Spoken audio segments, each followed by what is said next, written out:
Welcome to What the Hex, your source for Warhammer Underworlds in under 30 stories featuring your favorite warband. I'm your host, Aaron, and with me are my co-hosts, Davey, Phil, and Paul. How are you guys doing today? Real good. Doing pretty solid. Fantastic. All right. So as you may have figured out by whichever intro you may have just heard, we are doing a crossover. This is What the Hex meets the Story Phase, two podcasts that exist on our Mortal Realms network. We're happy to be working together. At least that's what we tell the paparazzi when they come taking their pictures. It's a story we maintain. But we are here together to talk about something relevant to both podcasts. It is the Direchasm Anthology, like we mentioned. So we'll be doing this as the Story Phase episode, but we're going to cover some of the usual What the Hex things too. And to that point, we should say, for context, this is towards the end of the Direchasm season. We have all the releases out except for Arena Mortis 2, which we should be seeing before the 5th season arrives. And waiting on that to come slide into our DMs. I am going to keep this kind of brief because we have 11 short stories to cover, which is quite a hefty helping. In story phase terms, that might be a pretty light load, but we in the story phase, if we know anything, we know how to make those episodes long. So for our community shout outs, I just want to shout out our local community, which we haven't done for a while. And that hinges greatly around Vint, who runs the local Warhammer store in Fitchburg. He set up a great environment for us to run leagues and different things like that. And then obviously Phil and I, a special shout out to our Underworlds League. At the time of this recording, we are a couple days from the finale of our return to in-person gaming, however long that may last. Eyes on you, Delta. But the Jazz Ensemble, Skylar, Josh, Brian, all that crew that have been coming out and just giving that positive energy each night that we're playing. It's been really awesome. I find at the end of a couple hours playing, I've been smiling for 2.5 hours straight, and it's awesome. So nod to that part of our personal community. But our next segment to bang through here is the What the Hex is going on with you? And Aaron, since you are our host tonight, what the heck is going on with you? What have you been doing in the hobby lately? I finished, for anybody who listens to the story phase, I've been talking about my Slanesh endeavors for a long time, but they are done. And so I have pulled, okay, let me clarify. By done, I mean assembled and in a box, never to be touched again. Instead, I have now pulled out what little Nurgle forces I have, and I have not taken knife to model quite yet, or clippers to sprue. But I've perused through the instructions, which in a way is its own little hobby. But I'm getting ready, psyching myself up to start tackling that little project. So I'm excited to be doing something different. We'll do a little back and forth then. Phil, what have you been up to? Yeah, unfortunately not much. Got out to play again though. And that felt pretty good. Rolling some dice for the first time in a couple weeks.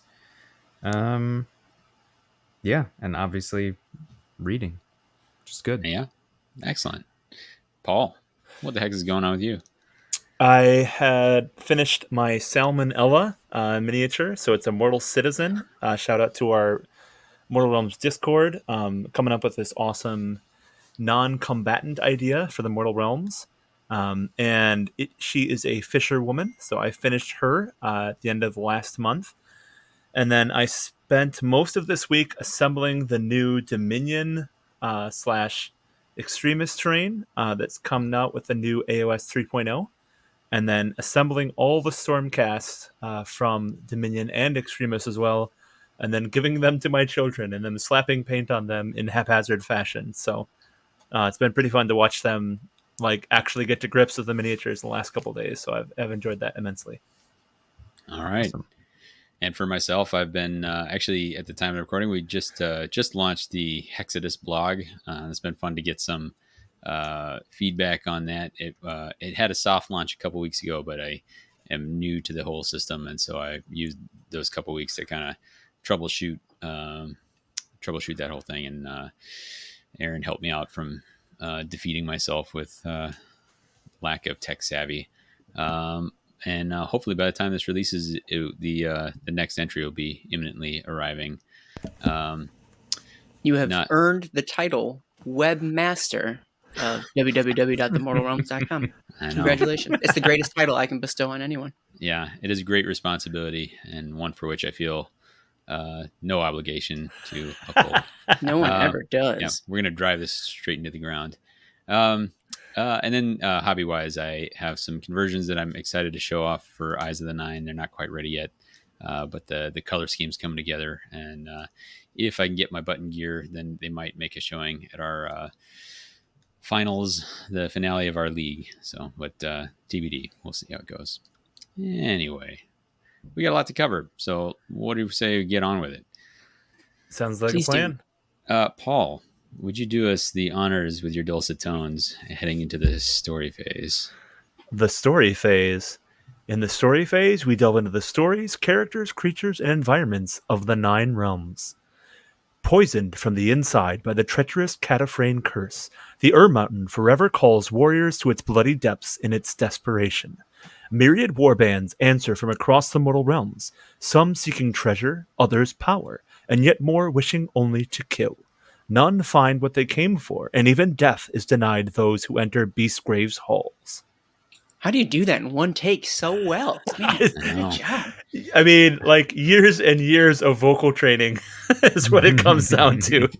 And knowing it takes forever if you mess it up. As soon as he started reading, I was like, man, I typed this like while I was talking to you guys in the preamble. Like, what are the odds that I set him up for failure with like a egregious typo somewhere in here? So, Aaron, you should also be praising me, is what I'm trying to say. We'll save that for the After Dark. Oh, okay. So we usually kick this off with the spoiler-free segment, and so this is where we kind of talk about the book, what to expect, and give you an idea of what we thought of the book without giving anything away. So if you are of a mind, you can choose to go out and snap it up yourself and read it as well. That's not to say you couldn't. If you're somebody who's totally fine with spoilers, obviously you could listen to the whole thing and still read it. So we like to go with a when. When does this story take place in relation to other background, other lore that we know about, and what big picture events inform the plot? Anyone got a sense of this? Yeah, this is post Necroquake. So the Necroquake sort of causes the city of Shadespire, which is where the underworld setting originated, to spill out into Gur. And so in so doing, we ended up inside this mountain called Beastgrave. And Direchasm is just a like deeper segment of Beastgrave. So it's like journeying deeper down into the mountain. Mm-hmm. I would also point out that this is after the Black Library novel or novella, I don't remember, for Beastgrave. Did you read that, Paul? I did, yeah. That was actually where I was confused as to whether or not I had read this book, because I was like, I remember reading about Beastgrave. So yeah, no, I actually did read that one, which I actually enjoyed quite a bit. Right. That's a C.L. Werner, as I recall. Correct. Yeah. So that was a cool little underworld specific novel that is definitely an intro into what's going on here with the Direchasm Anthology. You don't need to read it, but it was a fun little intro into what we're dealing with here. Generally, one of my favorite things about like Underworlds is that it is sort of a chronological like series of like games, right? Like one leads into the other, and so like in that sense, this follows from like the I don't know if the word is events, but like the settings in which each of the previous seasons like took place, which I always think is really cool. Mm-hmm. Yeah. There's some like loose story elements to sort of give a reason for all the warbands to be there, but it's like a 1 card text, so it's like 2 paragraphs. So, yeah. At this rate, that's all I have time to read. So like I appreciate that. Yeah. I mean, it is worth noting, like every warband has their motivation to be there, and I enjoy that. And I enjoy even the cards kind of build some story on it. Phil already kind of touched on this with the where. We're in Beastgrave, which is a mountain. It is a mountain. It is the Mountain. We see that prefix often with stuff in Age of Sigmar. UR, like the grub or the Mountain or whatever the case may be. Yeah, it kind of means like the primal, like the essence of, I think is what they're trying to, like the super duper, right? So Beastgrave is somewhere in Gur. Have we seen a map in any of the other fiction as to where it specifically is? It is on a map, like the not the quintessential, maybe quintessential map that they've been showing sort of as part of the sort of AOS 3.0 stuff, right? How a lot of it's set in the realm of beasts. Those maps do have Beastgrave. It's like, I don't know, on the left side of it. Okay. The west side. It's not on the continent of Thondia. It's across the sea. You anticipated my question. Our main point of reference in Gur thus far has been Thondia, and specifically the city of Excelsis. So not all that close, sounds like. And not related to the mountain that Kragnos was buried under, which I thought was a missed opportunity. Yeah. That seemed like maybe they were setting that up, but nope. What do we know about Beastgrave already? That's kind of like a central who to this. If you want to consider the Beastgrave as a near, it talks about it being somewhat sentient, but sentient not in the way that we think of it. And you kind of get some, I don't know, like elder god vibes from this thing. Like this is a thing that exists in a way that we can't quite comprehend. Does anyone want to try describing what Beastgrave is itself, like what the mountain is itself? Yeah, I would say that it's almost like a embodied force of nature. It's not conscious in the sense that it doesn't have like a mind that can, plan and have conscious thought. Can't play a game of Parcheesi with it or anything. Yeah, right? but it has drives and primal desires to try and sate its hunger. They always talk about how it's hungry and it's always trying to eat, which, since it's part of Gur, kind of makes sense. Literally everything in Gur is trying to eat each other, including the continents. So it only makes sense that a mountain would be doing the same thing. We talk about the qualities that this Beastgrave mountain has, and it seems as if that would be sort of a unique or solely some quintessential. I don't want to use quintessential again, but it's unique to Beastgrave, but that's not true. In fact, most mountains, if I understand correctly, in Gur are hungry and are moving around and consuming other mountains in some sort of slow grinding way. And so, in that regard, Beastgrave is actually pretty similar to a lot of this stuff, but I think it maybe is a more ancient, more primal, maybe how do I say the word, progenitor of some of these mountains. And so because of that, it has a particular, it's given particular reverence and like wide berths as well, that people know that this particular mountain is particularly dangerous. Yeah. I think without getting into spoilers, I don't think it's unfair to say that the mountain is some kind of sentience. And one of the things that you understand from playing Underworlds is that there also is an ancient civilization within the mountain called the Silent People. And there is not any necessarily direct correlation between the mountain itself and the Silent People, but it is possible to conjecture that the Silent People may have awakened the mountain or instilled an awareness into the mountain itself. They seem to be something that's a little bit intrinsically involved with each other. So that's, I guess, if we're going to talk about who, that seems like an interesting part of who Beastgrave is. Sure. There's a more obvious who, and that is the many factions that are represented in this. Somebody want to give us a rundown of which factions we actually have a point of view from? Because this is relevant to somebody who might have a favorite faction and might be wondering, hey, can I hear about my favorite dudes and dudettes running through Beastgrave? I mean, I'll rattle them off if you want me to. Do it. Here we go. If you are a fan of a warband as follows, Nope, because I'm not sure I'm going to pronounce all these right. Miari's Purifiers, the Dread Pageant, Morgwaith's Blade Coven, Spiteclaw's Swarm, the Grimwatch, the Eyes of the Nine, Rippa's Snarlfangs, Morgoth's Crushes, Hrothgorn's Mantrappers, Thundrick's Profiteers, the Wormspat that is, and there's actually a couple others like sprinkled and peppered in that we don't necessarily get their point of view, but believe me, they're there. So if any of those intrigue you and you want to read more, then this is the anthology for you. For those keeping track, that is all of the Beastgrave warbands except for the starter box, and the starter Direchasm warbands, and then a handful from the previous seasons. So, which makes sense because this book dropped right at the start of Direchasm, and you can't go spoiling the other Direchasm warbands in this book. So I think that it tells us why there's a little more Beastgrave warband flavor than you might have expected based on the name on the front of the book.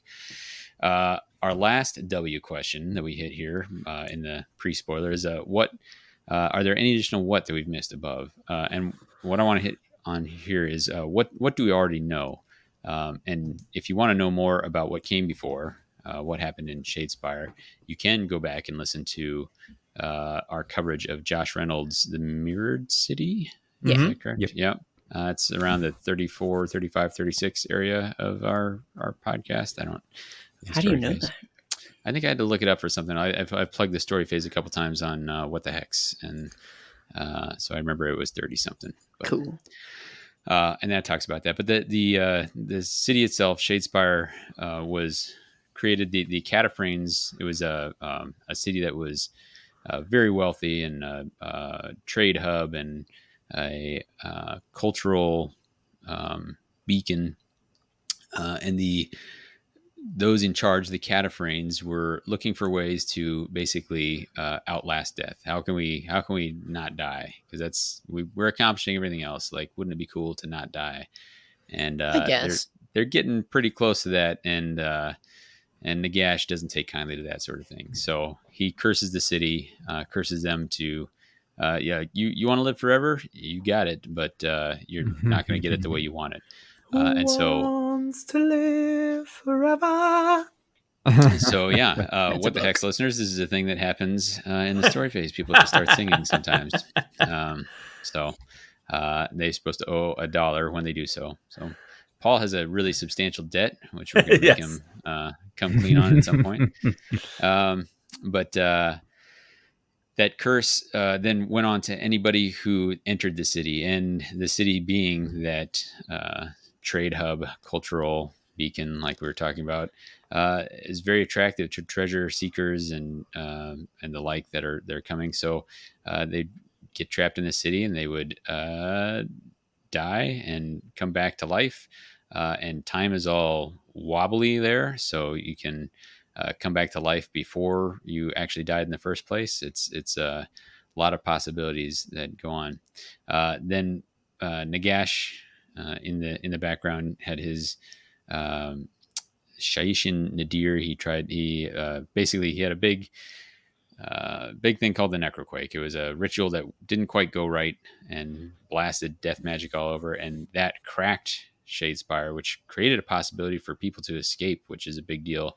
Unfortunately, they escaped right into Beastgrave, which is a real bummer for them. And the curse of the Cataphrines followed them there. And that is a lot of what's going on in Direchasm, the details of that. Did I miss anything? I don't think so. Pretty sure that gets everybody caught up to speed if they're not already aware of what's been going on in Underworlds.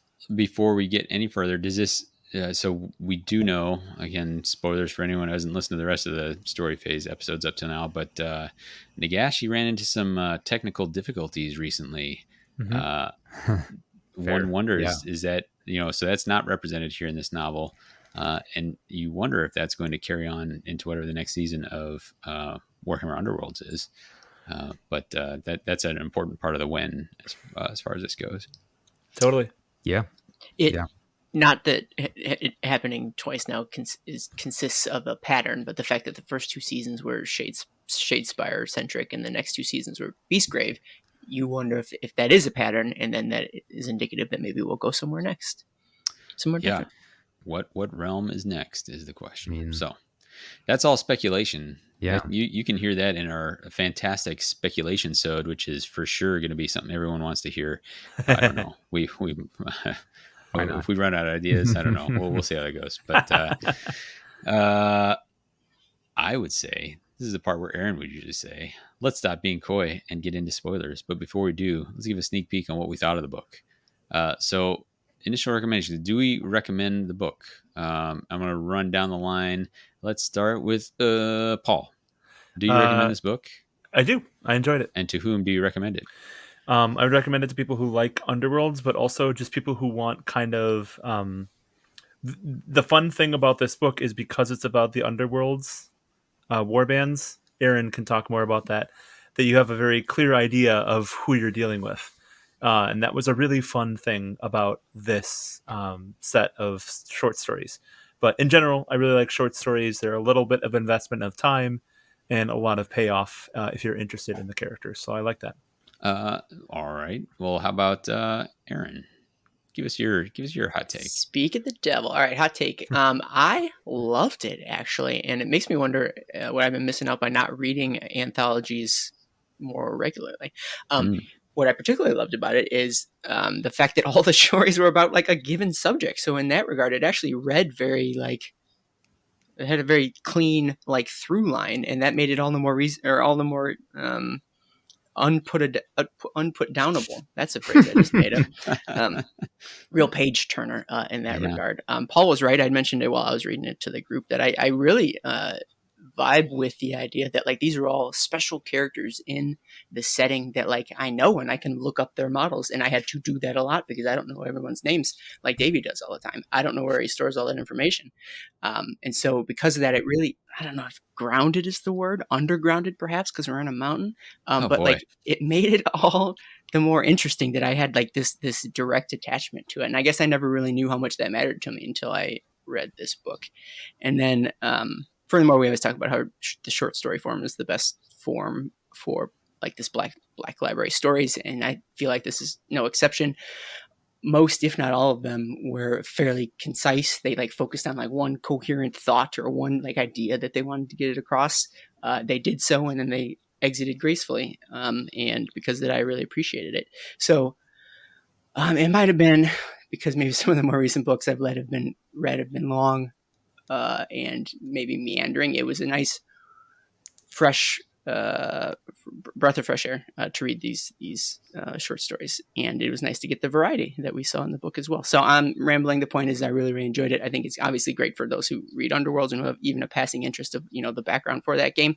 But I think it stands up as one of the better Age of Sigmar groupings of stories, like just period, regardless of the particular subject matter. So excellent, Phil. Counterpoint. Well, counterpoint. I do feel like there's something here for everyone. I do think that there are going to be some of the stories that maybe are not. You don't have to read it all the way through, like start to finish, I guess. Like if you really love all the Underworld's warbands and you really want to dive into like psychology of some of the fighters, learn some of their backstory, get some of their motivations, like that can be really, really nice to have that sort of low level, sort of dirty feeling of like, these are real people and this is the situation they're stuck in and these are their motivations, which is really cool because I feel like we don't always see that in the Age of Sigmar. But I also feel like there were some stories where it felt almost forced, and I just felt like I guess I'm just not as invested in this particular person's story. And so I would say if you really like Age of Sigmar stories just generally, there's definitely a lot to read here for you. And if you're really just focused on like one particular warband, grab that story, read about them. Well, my take is very similar. Recommend it if you like the warbands. I enjoyed it for that specific thing. Is I have play a lot of Underworlds, try to play a lot of warbands, and it was fun to get the perspective. Some more than others. If you are not somebody who plays Underworlds, though, like where else are you going to get a point of view from an ogre trapper or a Tzeentch warband, or there's a lot of perspectives that are just not out there. And then my other recommendation is somebody who's looking for some new authors. Like we have not a ton of different Age of Sigmar authors right now, like that are active. There's a lot of new names here, and on this podcast, we don't really listen to or read much in the vein of 40K. So I don't know if some of these authors are dabble in 40K. It does. If I'd done any research whatsoever, I would have read the stuff in the back that says what else they've written. But some of them, some of them are 40K, like what would have been exclusively 40K authors, but not all of them. But the point being that there's a lot of names here that are new, completely new or relatively new to AOS, and that's kind of fun, kind of refreshing, and we may see more from them. So this might be your first look at somebody who might be writing more AOS in the future. We'll find out. That's got it. Shall we? I did have one final thought, actually, based on. Shall we detour to Paul's side note?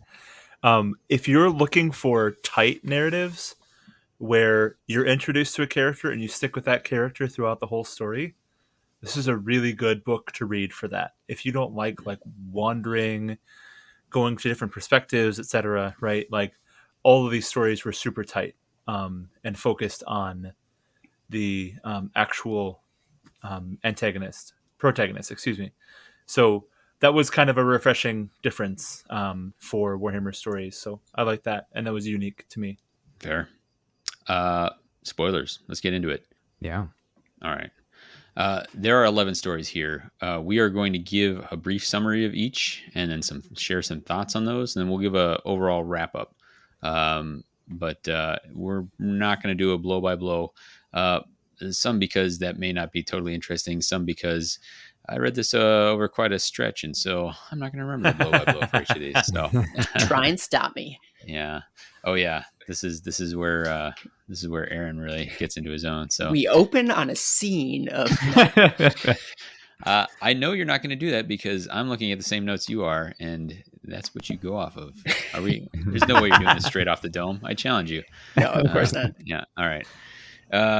So our first story is The Mountain's Call by Graham Lion.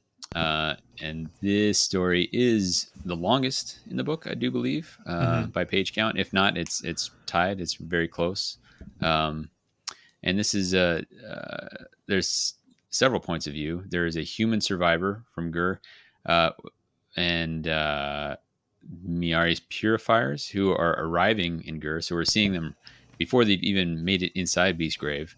And then we also get the point of view of the Dread Pageant, who have been there for a while, and they're already aware of how it works. They already know that you can live and die and live again.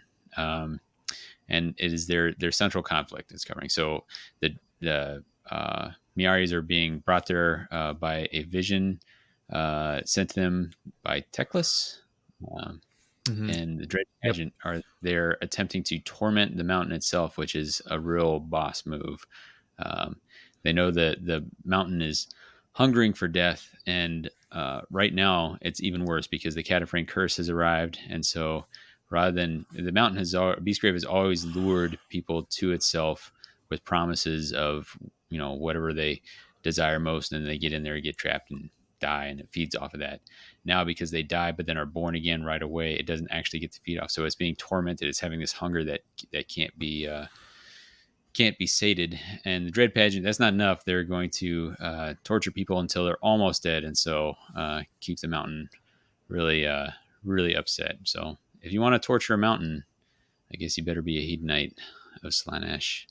And it's about that conflict. Anyone else got something to add on the overall summary of that? Well, I think this short story, is definitely the intro short story. We start outside of Beastgrave.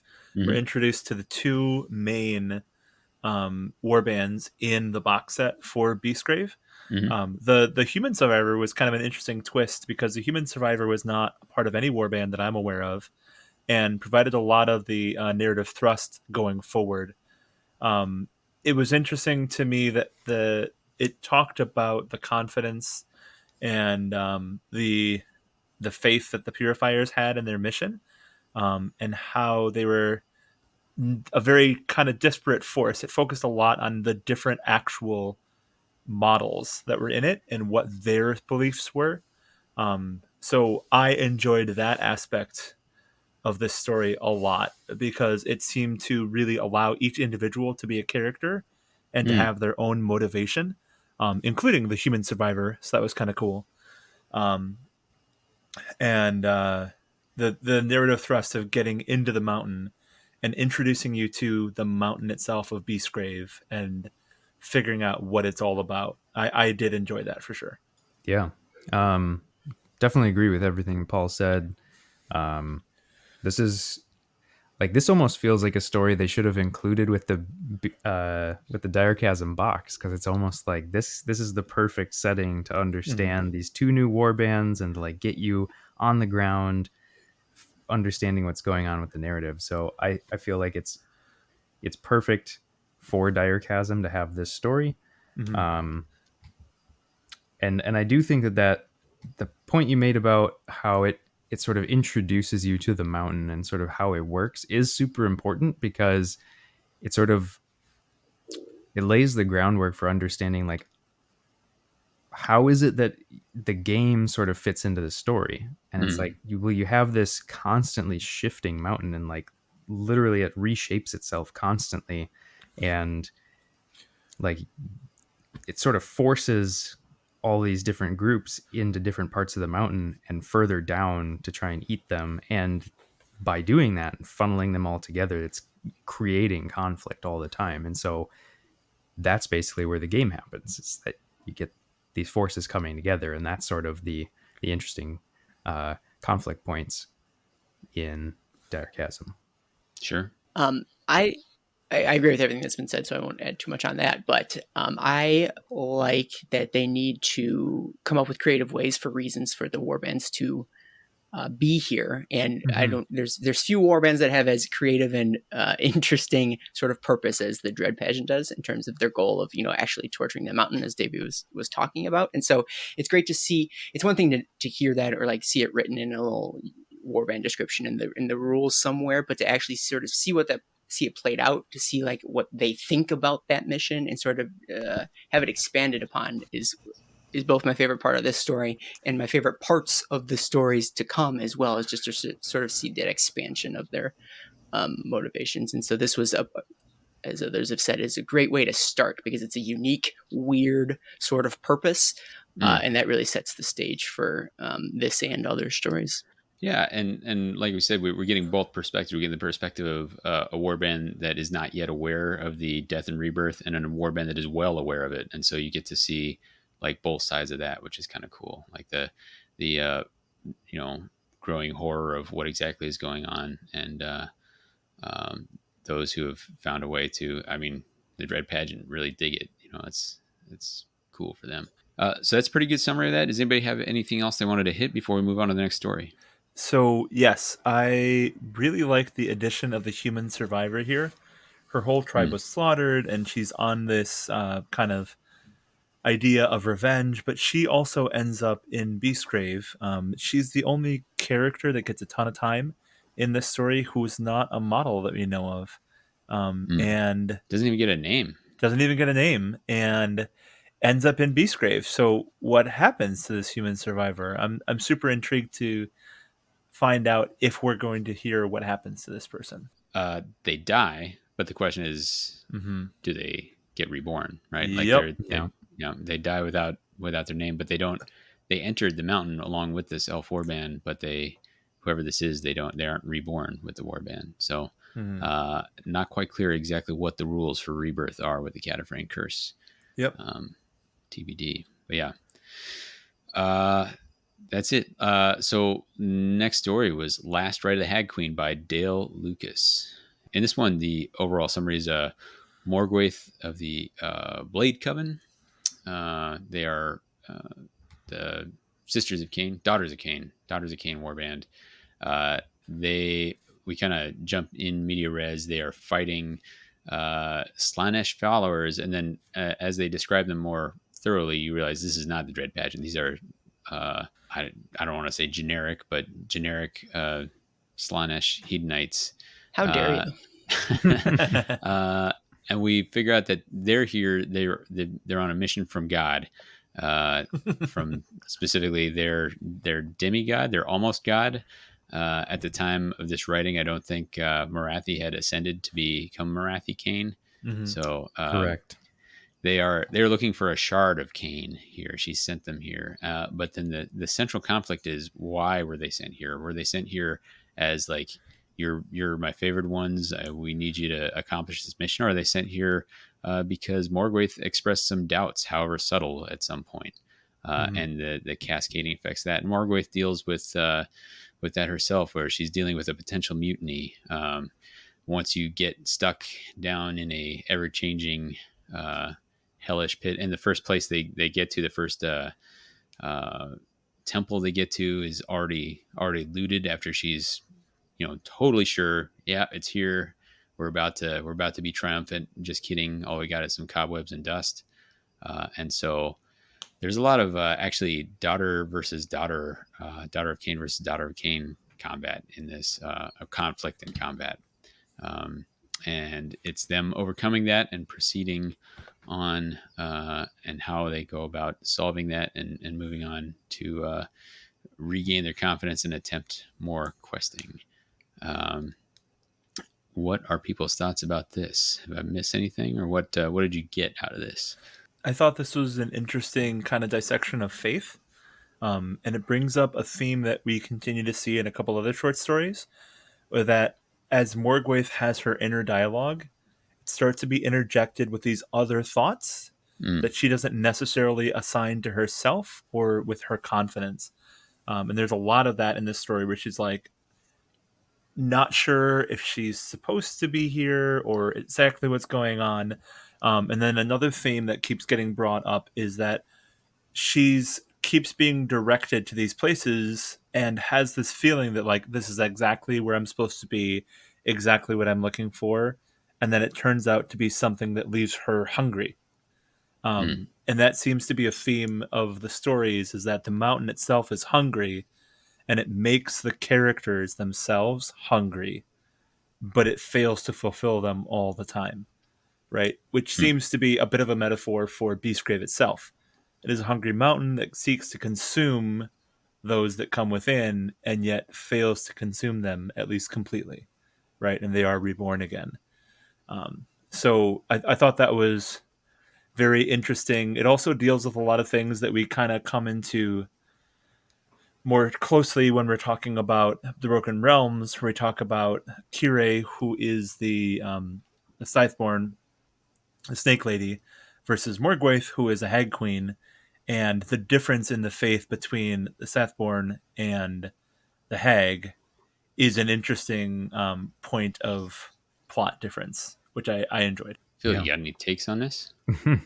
Well, I really enjoyed seeing some of the like doubts that these, like, you sort of think of these warbands as being like very sure of themselves. They know, like, they're in this place, but they're like super skillful, and you just sort of, at least I've always sort of assumed that they're sort of like maybe the pinnacle of their kind of, unit from larger Age of Sigmar universe. And in this case, that maybe there's some shadows of doubt on that, and maybe they are just sort of regular chumps, and they just happened to show up in this place, which I thought was interesting. And then just this sort of look at how the society for the Daughters of Cain probably works, because of the internal conflicts that happen just within these five. And you can kind of extrapolate from the discussions about how Marathi sort of, she bestows this honor on this person who has been talking about her, supposedly secretly, to sort of say, hey, maybe Marathi is, maybe she's not the end all be all. And then it's like, I have this great gift for you. You get to go and like explore this mountain, and it's going to be wonderful for you. But is it really? Like, is she really just stabbing her in the back and getting rid of her because she's been bad mouthing her? And it sort of gives you this sense that their society is a little bit backstabby, and Sure. Or a lot of it Honestly, backstabby. so or maybe little all bit. of it. Maybe all of it is, you know. Yeah. And it's a not fun, but it's an interesting conflict that she's feeling, where she's like, you know, if Marathi knew that I had doubts, then yeah, this is probably like a wild goose chase and I'm being punished. But if she didn't know, then maybe this is legit, or maybe if she wasn't sure, and so like Yeah. all that, and then Beastgrave is all about those doubts and torment and all that sort of thing. So that feeds into that as well. For me, I like Daughters of Cain. That's actually an army book I have never actually read. I'm not much of a Marathi fan, and so this is like, you know, as exposed to their background as I've gotten in a while. And so it's interesting for that, even though like it's not my favorite faction. Sorry, Chuck Moore, if you're listening. But yeah, so for that, I enjoyed it, even if it wasn't a faction that I would instantly think like this is something I want to learn more about. Aaron, any thoughts, or should we move on to the next? To build off of what Phil was saying in terms of the Marathi relationship, I think this is a unique sort of relationship that we don't necessarily get between characters and, I'll say, their gods, or in this case, their demigods. Sometimes you get characters wondering, well, am I doing what my god wants me to do? Am I interpreting their desires or needs? Or sometimes they wonder, is my god even listening? Are they even paying attention? Am I doing the right thing? It's rare that you get a my god hates me and wants me to die relationship. But when you're dealing with the Daughters of Cain, that's apparently what we have on our hands. I tend to believe that that's the situation that they're finding themselves in. And then the second thing I'll bring up is that I think the author, and it was Dale Lucas, right? Yeah. Did a pretty admirable job in terms of differentiating each of the warband members. I tend to think of the Daughters of Cain as relatively monolithic, and by no means are they, stark contrast to each other, but at the very least, he instilled some sort of personality on most of them, such that I understood and could recognize that this person's different than this. One's particularly young and hot-headed, and the snake lady is, she's mistrustful and maybe a little, sabotagey, so to speak. So in doing so, I think it helped them stand out to me, whereas before I didn't know a lot of their individual backgrounds. So good job, Dale Lucas. Yeah, I think he did a really good job of characterizing the models into the characters. That is a good job. All right. The next story up was The Gnawblade by Denny Flowers. And it is tough to see the name Denny without thinking of The Room, but we'll leave that there. You're tearing me apart. The plot of this, we're following Spike Claw's swarm, and it starts out at the end of a battle with, I think they're fighting Despoilers, some beast men. Yeah. Despoilers have the unfortunate role of doing the same thing that they do in AOS, which is be the opponents a number of times. If not the whipping boys, at least the faceless enemies that get got. But the result of this fight is that Spike Claw ends up, or Scritch, I should say, ends up with a Warpstone amulet. That's a thing he wanted out of this fight, and he gets it. And then he starts having visions. And it's funny because he gets it and he's like, yeah, I really want this. But there's a good chance I'm going to end up crushing it down for Warpstone snuff at some point. Like, yeah. As you do. Yeah. This is a warband that knows about the life-death cycle. Like he's aware of it. But this vision leads him to commune with a vermin lord in the Great Horned Rats domain, which is a very terrifying thing for any Skaven to be part of. But he gets basically assigned a mission, and is to find the titular Gnawblade, which is a blade that was forged with a combination of Sigmarite and Warpstone, if I remember correctly. And it was thrown down. Or no, the problem was it was like so powerful, it ended up accidentally cutting through reality and coming to rest here, like carved its way, and then somehow ended up in Beastgrave. And this Verminlord says, look, like, And for those who are not aware, the Skaven have a long history of hating on Nagash. And the Vermin Lord is saying, hey, look, you can get this sword and you can start causing some final deaths, like deaths that actually matter here instead of the die and reborn. That's how powerful this sword is. And guess what, Scritch? It's your lucky day. You got picked to go get it. And definitely there's no downside to this. And don't worry about that and go get it. And so the rest of... Don't they explicitly tell him he's uniquely qualified to go get it because he himself can't die? And so yeah, exactly. Or am I jumping ahead? But no, that's true.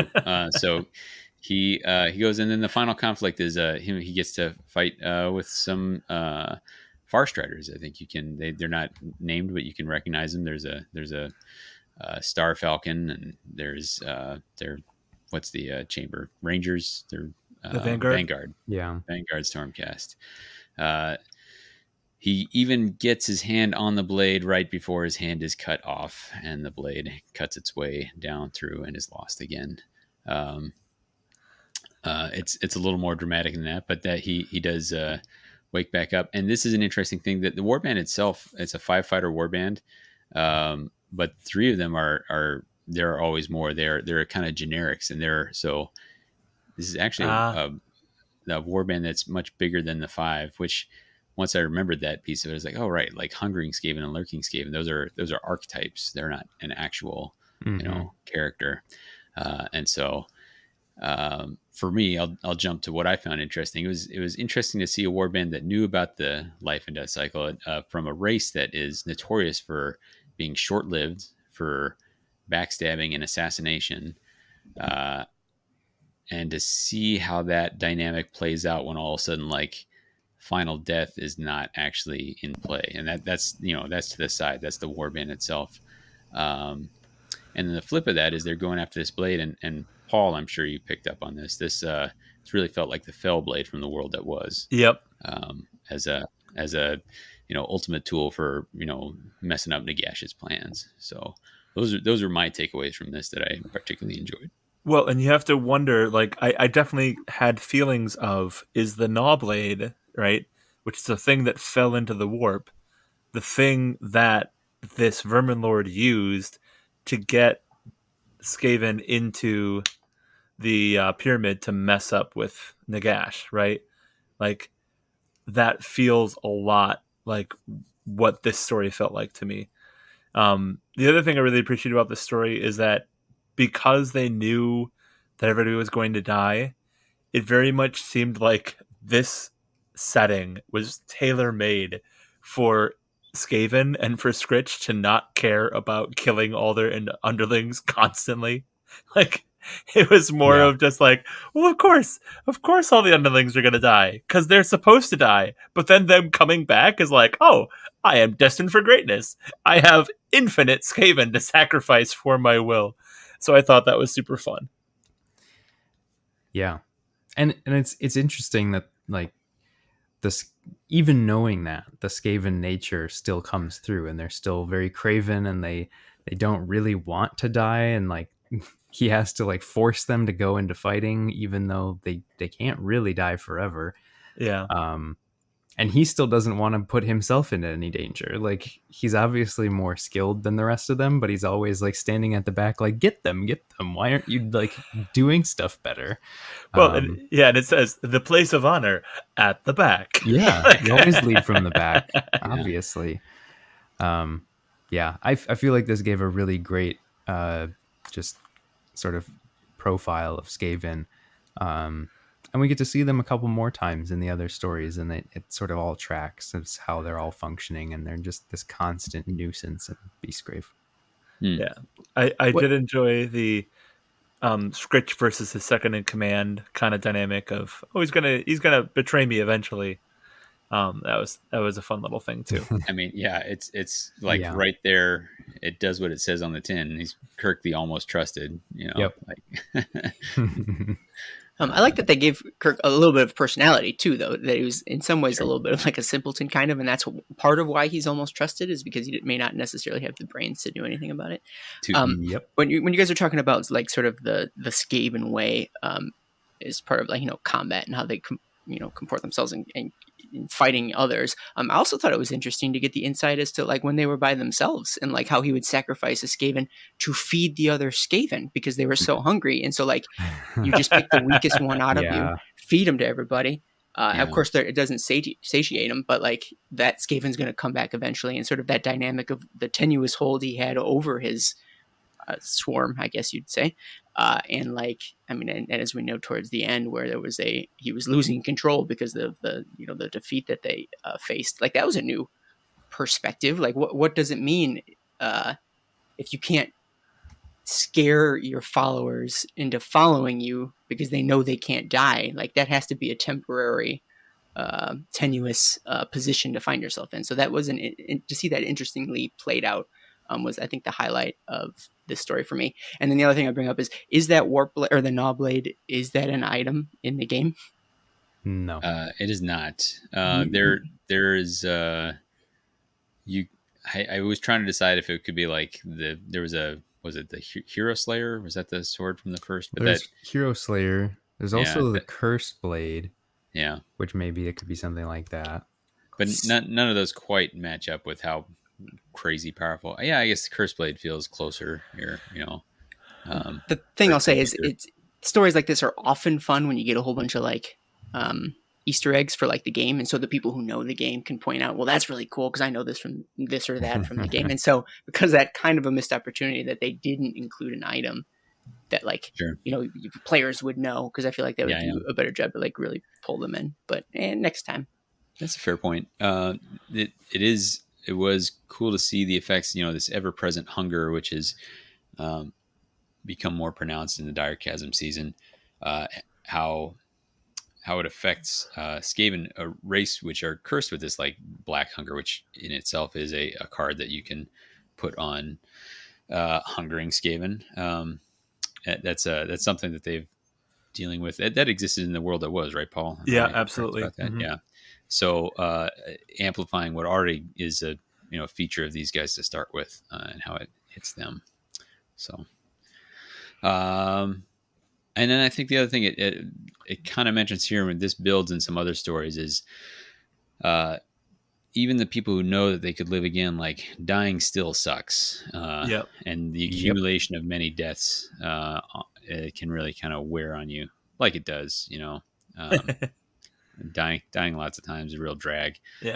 So all the memories of the agony of that moment of death are pretty rough unless you're built in a particular way, aka Dread Pageant. So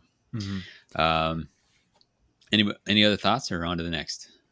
I guess just that this story, I think, probably has the first like really sort of dark moment, and it's the one Aaron mentioned where he's like, oh yeah, that's the weak one. Okay, everybody eat him, and then don't worry about stuff. And like, I feel like some of these stories had more of that than others, and there were honestly parts where I was like, okay, I get it. We can probably not like go into all the details. So I don't know. It was interesting that they like had that balance where sometimes they went really dark for the horror aspect, and then other times it was like, people get it. We don't need to do the blow by blow. I mean, it's different authors what they choose to emphasize. So that's kind of the fun thing with this. I definitely got that vibe in some of the other stories. I didn't. This one didn't hit me in the way that it seems to have hit you there, but some other ones, like I really got the horror vibe strong in some others. Speaking of horror vibe, Claws of Famine, anyone? Oh man, by Miles A. Drake. So this, I almost want to talk. Aaron, I'm coming to you first after the summary, because, but this, we start out with a noble woman named Valric. Maybe not literally noble, but she's real hungry. This woman, she's been trying to pursue a Bray shaman as part of this small hunting party. Their fortress held out against this awful siege, but the beastmen, kind of had really turned the screws to them on this siege, and now they're out, trying to get a little revenge, trying to redeem the terrible ordeal that their city went through. for anyone who's played it already knows that Valric is a member of the Grimwatch. They know that she's a gnarly looking ghoul. That's not how she's described. And again, we know this about the Grimwatch. They have this delusion that they are not, in fact, awful, cannibalistic, naked savages. They see themselves as like, noble knights and such. And so the central part of this story is that these reflections, which is something that we saw a lot in Shadespire, it was all the shade glass. We see that to a different extent with the amber. There's all this amber that's either solidified or molten. We see that all through here, and so you can again and again, the rooms are talked about as being lit with this eerie yellow light. And so Valric is having flashbacks, having nightmares, and losing track of what's real and what's not. And as Valric encounters more and more trauma, becomes hungrier and hungrier, the idea that she's not actually part of this noble hunting band and may in fact be a ghoul herself starts to fray her mind, and it culminates in her, kind of having to almost decide, like, am I giving in to the delusion? Would I rather be deluded or not? And I found this really fun. I don't know who had some thoughts about this one here. I really enjoyed this one because it really, like, this is definitely a horror story, right? This is a psychological horror story to me. The story starts out very like, medieval royalty, like everybody is just this fantastic individual, and then Valric eventually gets separated from her party, and it just becomes this like isolated fear running from everything. And at some point she even runs from her own warband because the amber shows her what they really are, instead of who it is that she thinks that they are, right? And she only thinks that they are these noble people because she has consumed the blood of the Lord. Like, that's the lore for Flesh Eater Courts. You share in the delusion of the general of the army, as it were, right? But it slowly is revealed in flashbacks and in, like, waking dreams that her tribe was actually conquered by the Flesh Eater Courts, and she held out but eventually gave in to consume from this general who has sent her and this hunting party into Beastgrave to finally take revenge on this mage, this beastman mage that has fled into it. And the last scene before she really understands what's going on, she just keeps having these flashbacks of hanging on a wall and watching this terrible carnal feast before her, and then realizes that this was reality, and then is rescued, etc., and eventually has to basically decide that it was a dream and this is reality, because otherwise I'm crazy. Right? Like, it was like a serious, dark, and fantastically written point of view that, like, it delivered on all the promise that the Flesh Eater Courts Battle Tome had, and in a very short amount of time too. I was immensely impressed. And as you pointed out, the amber really starts to serve as a really interesting vehicle to belie the intent of the characters, or to become an agent of the mountain itself.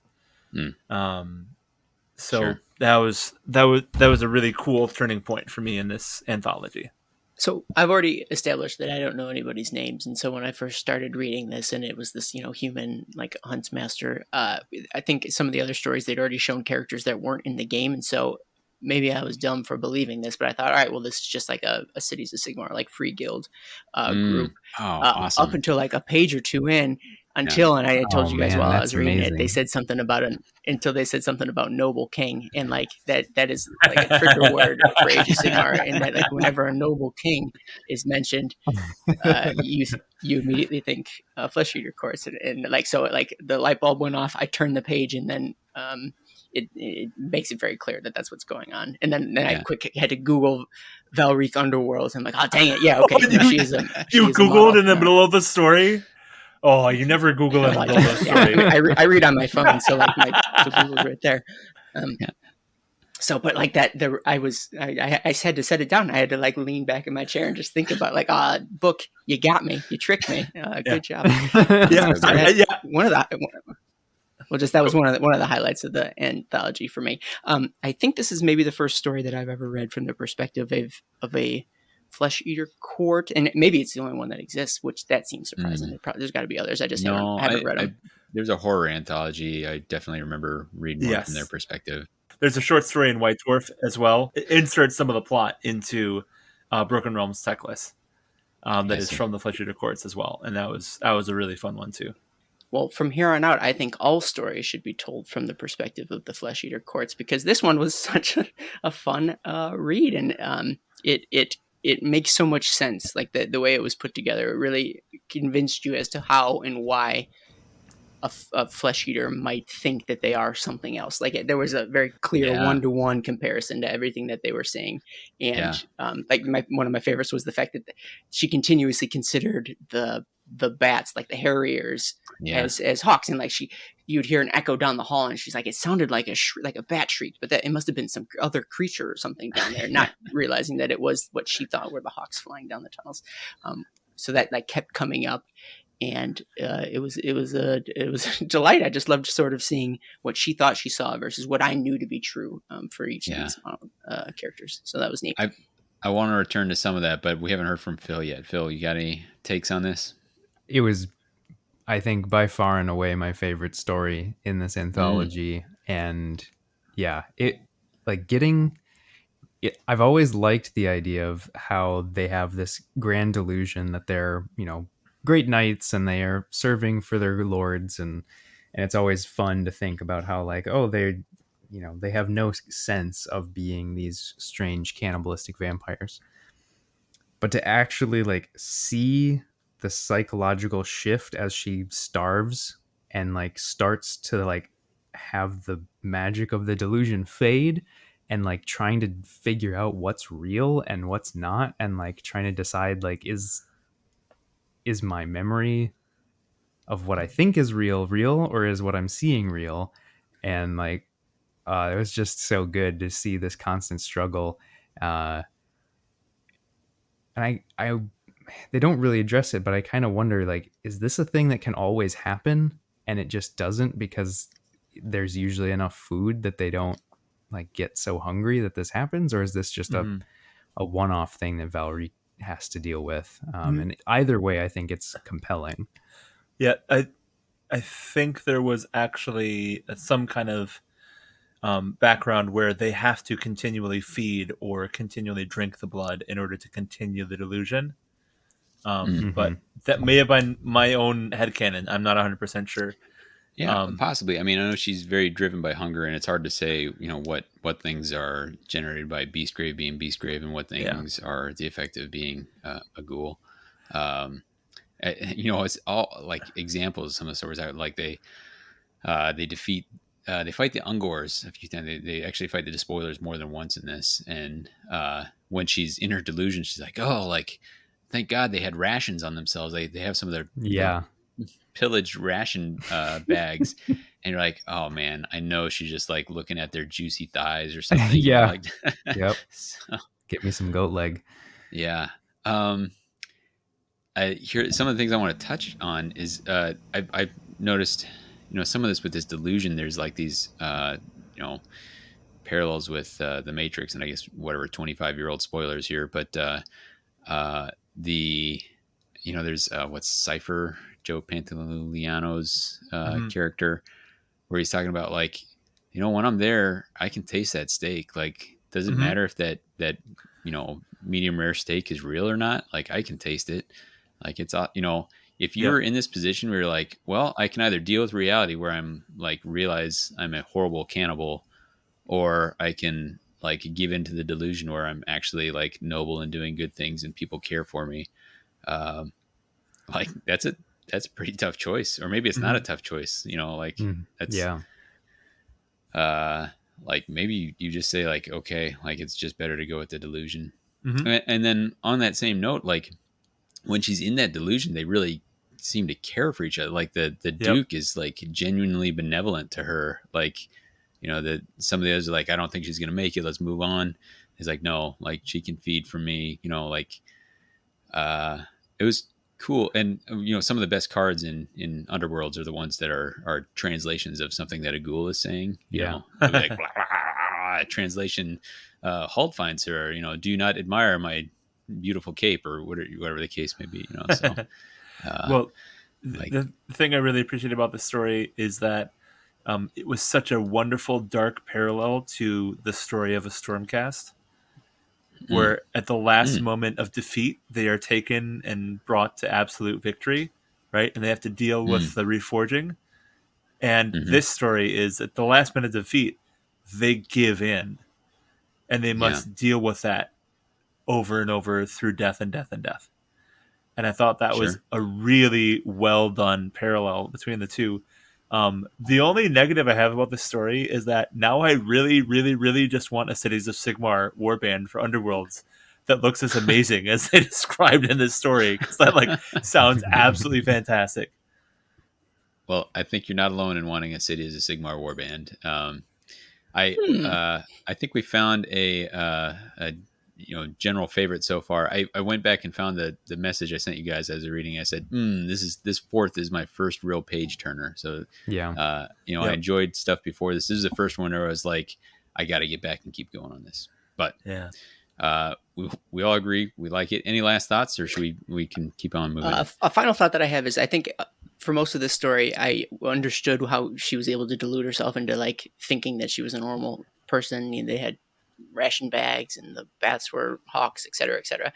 But the fact that she didn't bat an eye at the fact that her lord was going to let her drink his blood from his arm, and then didn't seem to bother her at all.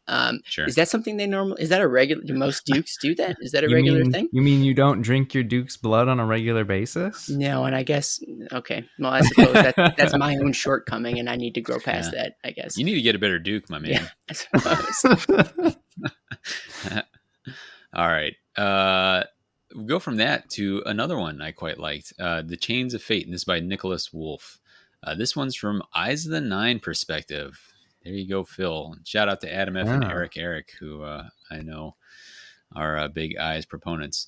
And you would think that you'd have a point of view from Vortimus being the boss man, but we don't. We have a point of view from Kacharik, which was really unexpected, but really cool.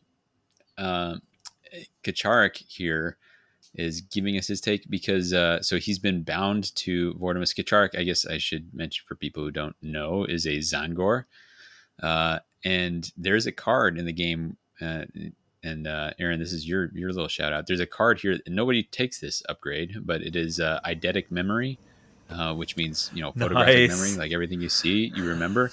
And somebody looked, you know, this Nicholas Wolf looked at that card and said, all right, I can do something with this. Thank you, Nicholas. So he explores this idea of like, what if you were in this eternal cycle of death and rebirth and you remembered it all?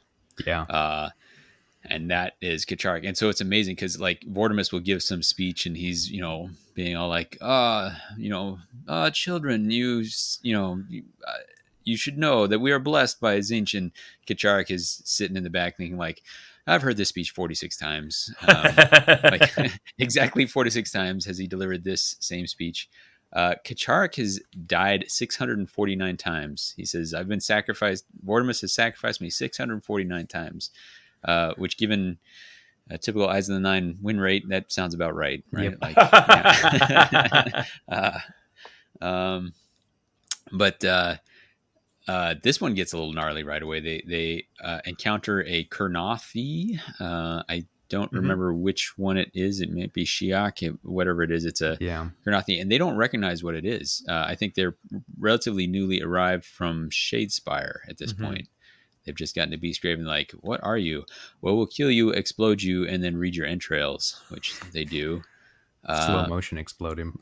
yeah, like he's frozen in time as he's hanging in the air. So it's like reading the chicken guts, but it's a sentient being. It's pretty rough. Yeah. And this follows their move through Beastgrave and Kacharik, being real fed up with Vortimus and trying to figure out like, when can I break free of this servitude? And he has some vision, which is it doesn't quite reveal what it's going to be, but the vision we come to learn is like his chance to maybe kill Vortimus and be free. And now that they're not in Shadespire, he might be able to actually kill Vortimus, like for real.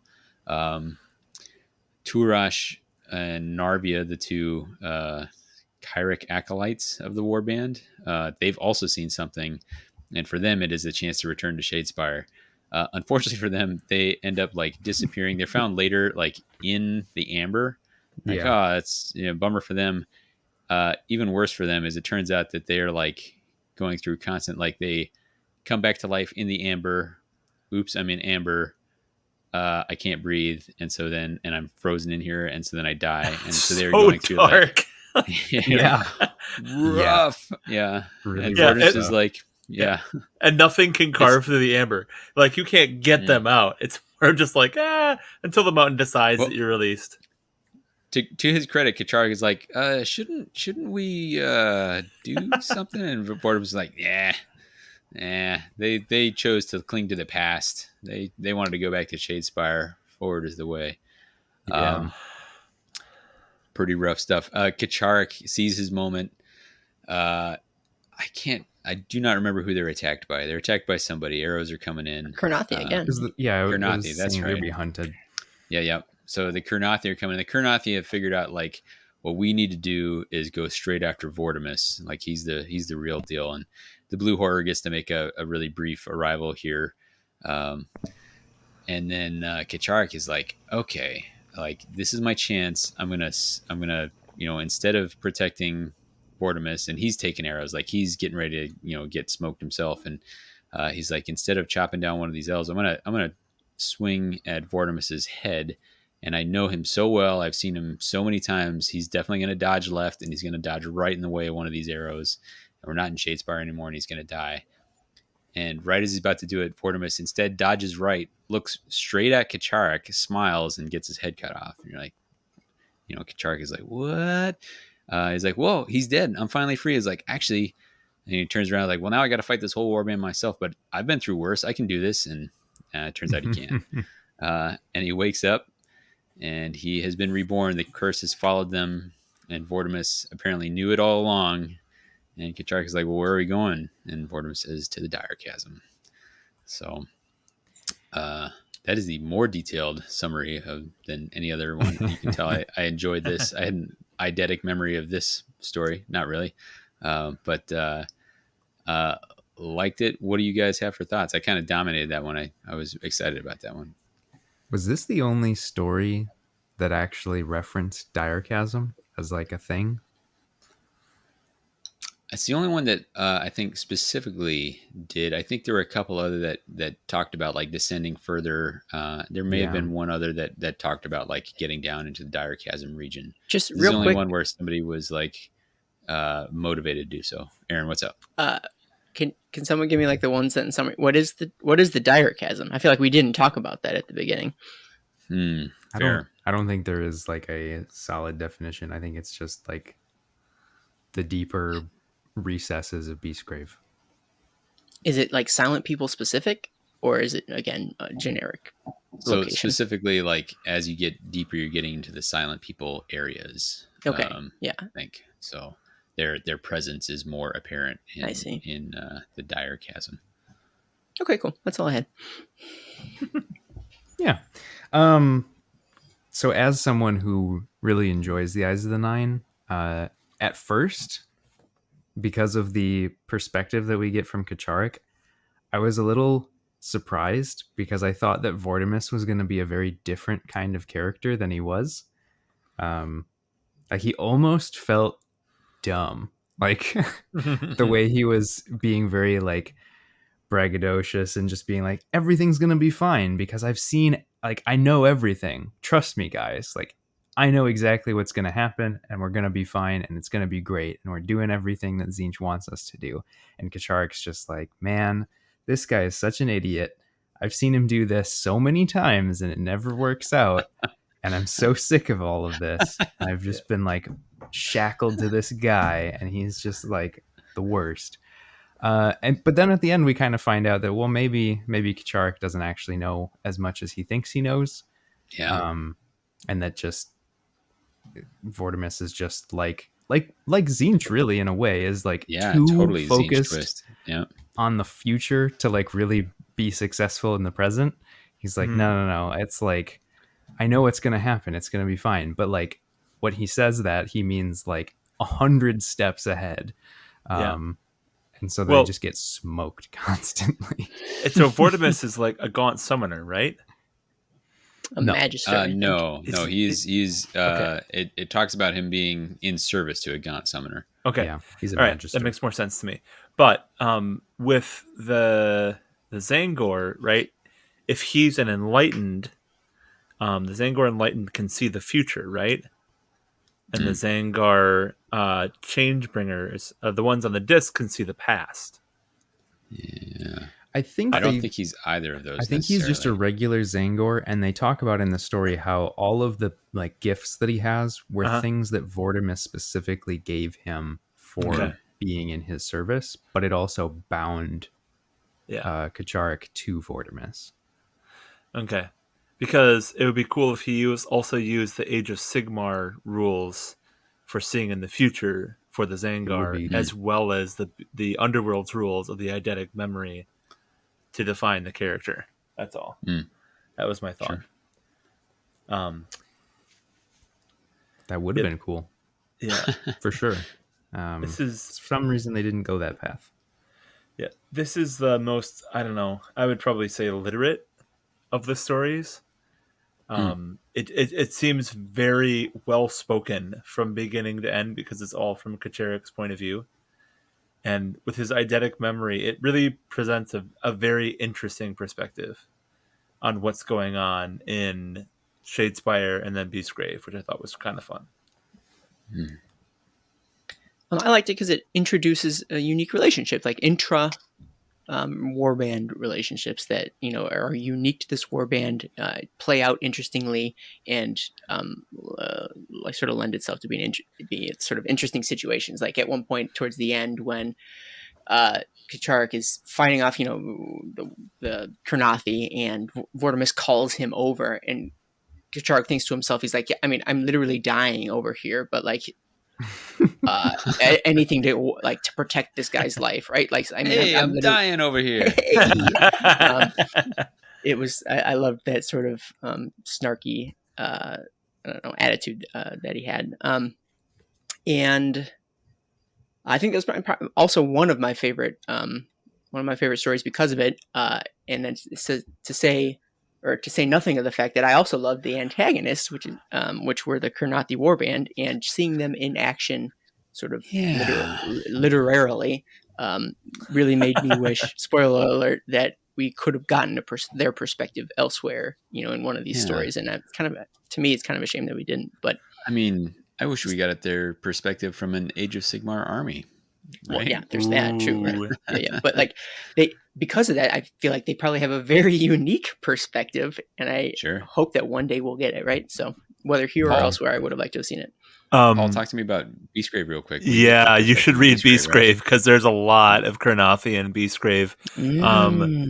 It's they are one of the two main tribes that we're talking about in the novel. There's a short story that was released about the same time. If you want a smaller taste, and I do.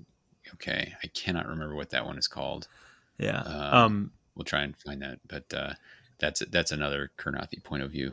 Yeah, I will say that this portrayal of the Kurnothi felt a little bit more noble than the portrayal in Beastgrave. The one in Beastgrave felt a little bit more feral to me, if that makes sense. So Sure. if that affects your decision, but yeah, no, The they're warden definitely in the mountain fulfill. is probably what you're talking about. That's it. Yeah. I'm gonna read that. In fact, I'll see you guys later. Yeah. All right. Peace Been out. good talking to you. Aaron, quiet for a while. Thank goodness. All right. Next up was Rage of the Mountain by Danny Ware. And this is from Ripa's Snarlfang's perspective, which is fun.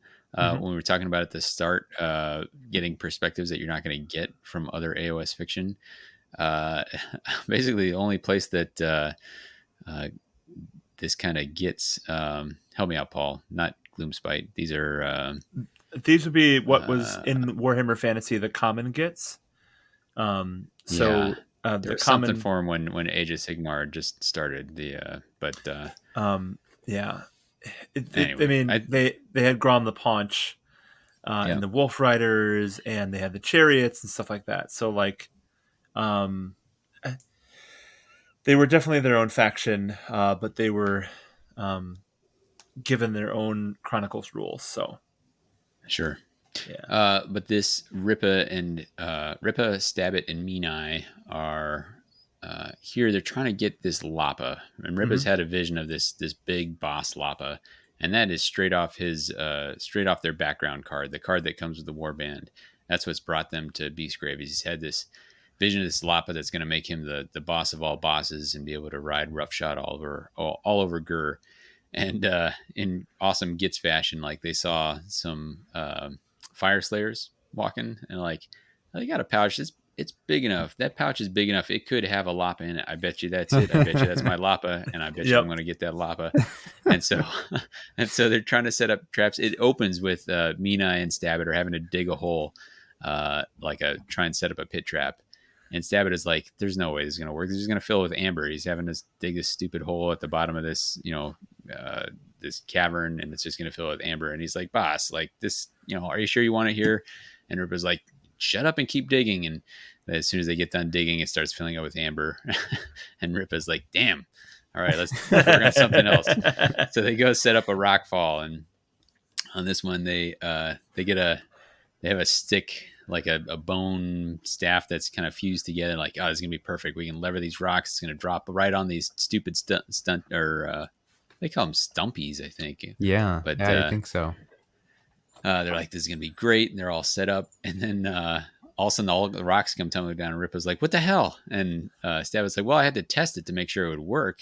Well, of course. Okay, great. And so then they go up and set up an elaborate trap on a bridge, which is going to be Ripa is acting like the bait. Like he's going to try and enrage these slayers, draw them onto the bridge. Mina is going to lob arrows at them from the far side of the bridge, and then Stabbit's going to sneak in behind them so they can't retreat. And then they'll be stuck on the bridge, and they can get them, and they can steal that sweet Lapa off of them. And most of the rest of the story is that conflict. And one of the Slayers goes super berserk, which Ripa recognizes as this kind of hunger, like he's been feeling irritable and almost gives into this rage and hunger, and he recognizes it as being from the mountain. The Slayer that has the Lapa eventually like plunges over the side, and they're like, man, we lost it.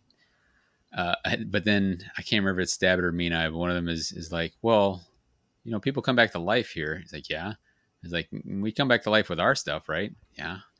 What if he comes back to life with a Lapa? And like, great point. You could still get the Lapa, and then like, good enough for us. Let's keep going. Yeah. It was short and to the point and pretty enjoyable for me. What did other people think? I definitely agreed. It's fun to see like the dynamic of Ripa trying to be like the cunning boss, and then he's just got these two just idiots that he's got to constantly cover up for and deal with.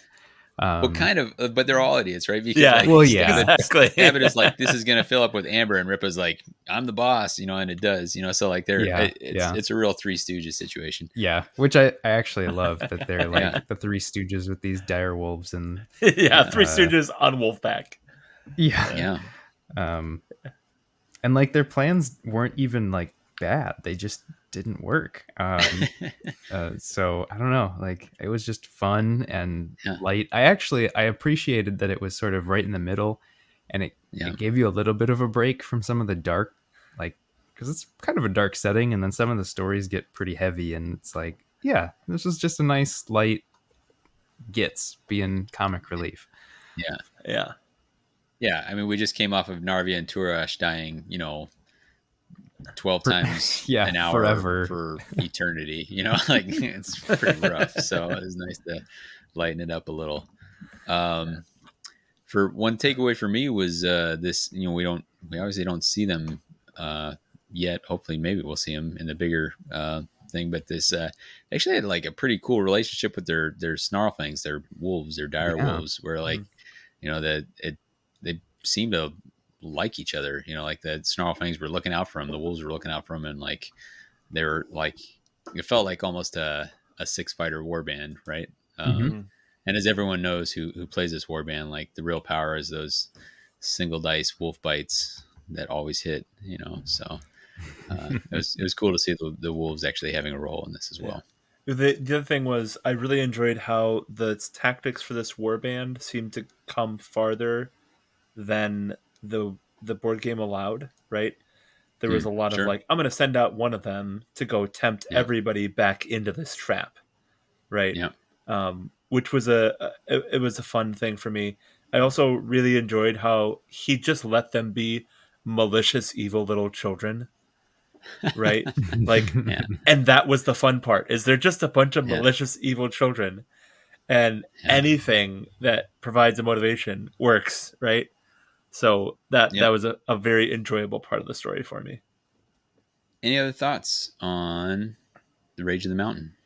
I'll just so I can say I chimed in. I agree with most of what everybody said. It was a silly story, and because of that, I really did enjoy it. It was silly, but also still fairly violent too. So it was like a silly violence. So there was that juxtaposition there. But all in all, I did enjoy it, and I think it was well placed in the book, like Phil was saying. Yeah. There's definitely a scale of violence in these kinds of stories, because like it's Warhammer, everything's violent, but like there's a difference between slow motion exploding bodies and like chopping people up with arrows. So yeah, sure. We keep it in the Greenskin family here with the next one is Jabberslythe's Grin by Ben Counter, an established Black Library author. This is Iron Jaw Brutes rolling into Beastgrave to claim a prize. They're fighting a Jabberslythe, which is a monster we haven't heard about in a while. From as far as I know. But this specifically Morgok, and Thug and Ardskull and a bunch of other dudes, which is, if you know the war bands, does not totally track, because they're a three fighter war band, but there's all these other guys hanging out. This is one of those examples where it's a war band, unlike the Eyes of the Nine, which are well established from Shadespire and have died and reborn a bunch of times. This is one of those that is just entering. This is the perspective of a warband just entering Beastgrave, and they are looking to take down a big beast and carry it back out and show that they're the biggest and toughest around. Very Greenskin kind of story. And they do get this Jabberslythe, and then they have trouble getting out. And honestly, I don't remember a ton about this. There's some Iron Jaw versus Iron Jaw fighting. They get tempted. They see one of the giant. They are tempted by a vision of one of the cities of the Silent People, and one of the actually Thug is like, I've heard about these. These are the Silent People. I'm like, what is going on? How do you know? I was like, how do you know about that? Also, your name is Thug with 2 G's. I did not expect you to be like the bright one, but that's definitely how this story paints him. Is he's like, oh yeah, like Thug's the smart one. I had a couple of moments I enjoyed, but anyone want to add anything more to the story? Like they kind of keep descending until they lose their warband, and then there's a rebirth where it's just the three that we know, and they kind of resolve to like, we're gonna fight Beastgrave. But it was that they were climbing back out, right? So they'd killed the Jabberslythe, and they were trying to get back out of the mountain, right? And then they get ambushed by Skaven. And that's what ends the story. And I felt like it had a very nice, like, poetic ending, where like when he dies, he sees the Jabberslythe with that grin, and it's looking at him. Sure. So it's like, oh, did you really did you really have a victory over the Jabberslythe in the end? But yeah, I don't know. This one felt, I agree, it felt a little forgettable. Like I like the characterization of the greenskins, but it was a lot of just like they went to a place and then they fought stuff and then they like kept moving to go to a new place. Yeah. And then there was some internal conflict and then they kept going. Yeah. Yeah, this was the story that I made it the farthest into the story before I realized exactly which warband it was. I don't know the names by heart. So I was like, okay, obviously it's an orc warband, but we had 3 of them. Yeah. Right? Like by this point. And so I was like, which one of the 3 is it? And it was until I was like, oh, it hit the breastplate. I'm like, okay, so they're Iron Jaws. Got it. Right? Like, so it was okay. I think this story suffered from being placed in between the 2 stories that were on either side of it. And I think that makes sense. Yeah. that's also one of my criticisms of the way that this was laid out, is that we have 3 destruction warbands in a row. And I think that was a poor choice to put all 3 of them together. Good point. Because I really liked the Rage of the Mountain. The Jabberslythe Grin, I think I would have liked more if it was not placed between that and Heart of the Beast. Yeah. I think that would have been we're going better to come back to this served. whole sequencing thing, but yeah, carry on. So that was pretty much my only thought about it, is that I think the placement made it suffer a little bit from how high the story was before it to moving to this one, and then again the story after it was a lot more punchy. Aaron, any chimes to one of the things that made it suffer for me is because the antagonists weren't particularly like anchored in what I know about Underworlds or Beastgrave or what have you, is that it was kind of nameless, faceless Skaven. So it wasn't Scritch's swarm or Spikeclaw swarm. And like the Jabberslythe, although is something we don't see all that regularly, because of that, I don't have a particular like attachment to it being defeated in any real way. And so there's like, it kind of, it's 0 for 2 on sort of having adversaries that I care about in the context of this particular story. It was well written enough, and like someone said, the characterization of the orcs was spot on and on point.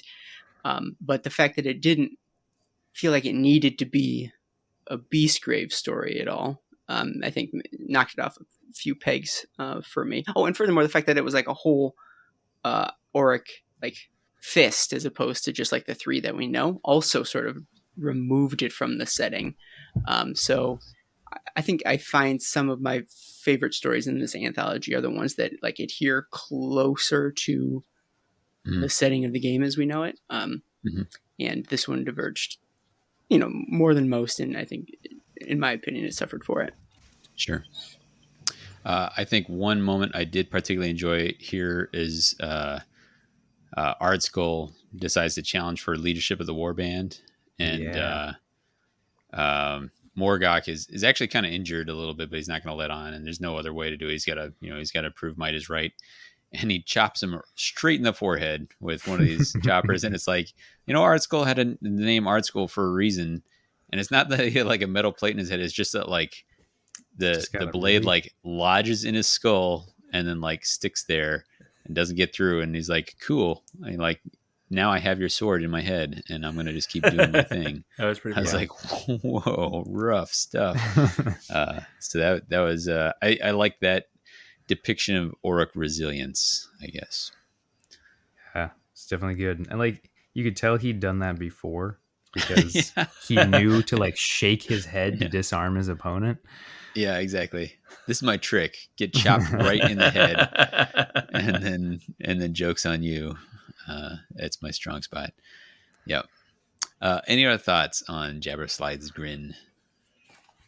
Hearing none, we'll go on to Heart of the Beast by Gary Kloster. Heart of the Beast is from the perspective of Hrothgorn and his man-trappers. And by his man-trappers, I mean some Noblars and Thrafnir. The what is it? Is it Frost Saber? Is that right? Yep, Frost Saber. Yeah. They're hunting something. They're hunting a beast, and this is described, with this black and red pelt, and maybe it's like got 6 legs, and it's kind of like some snake cat thing. I don't like it. I assumed it was a basilisk, which was an old Forge World model.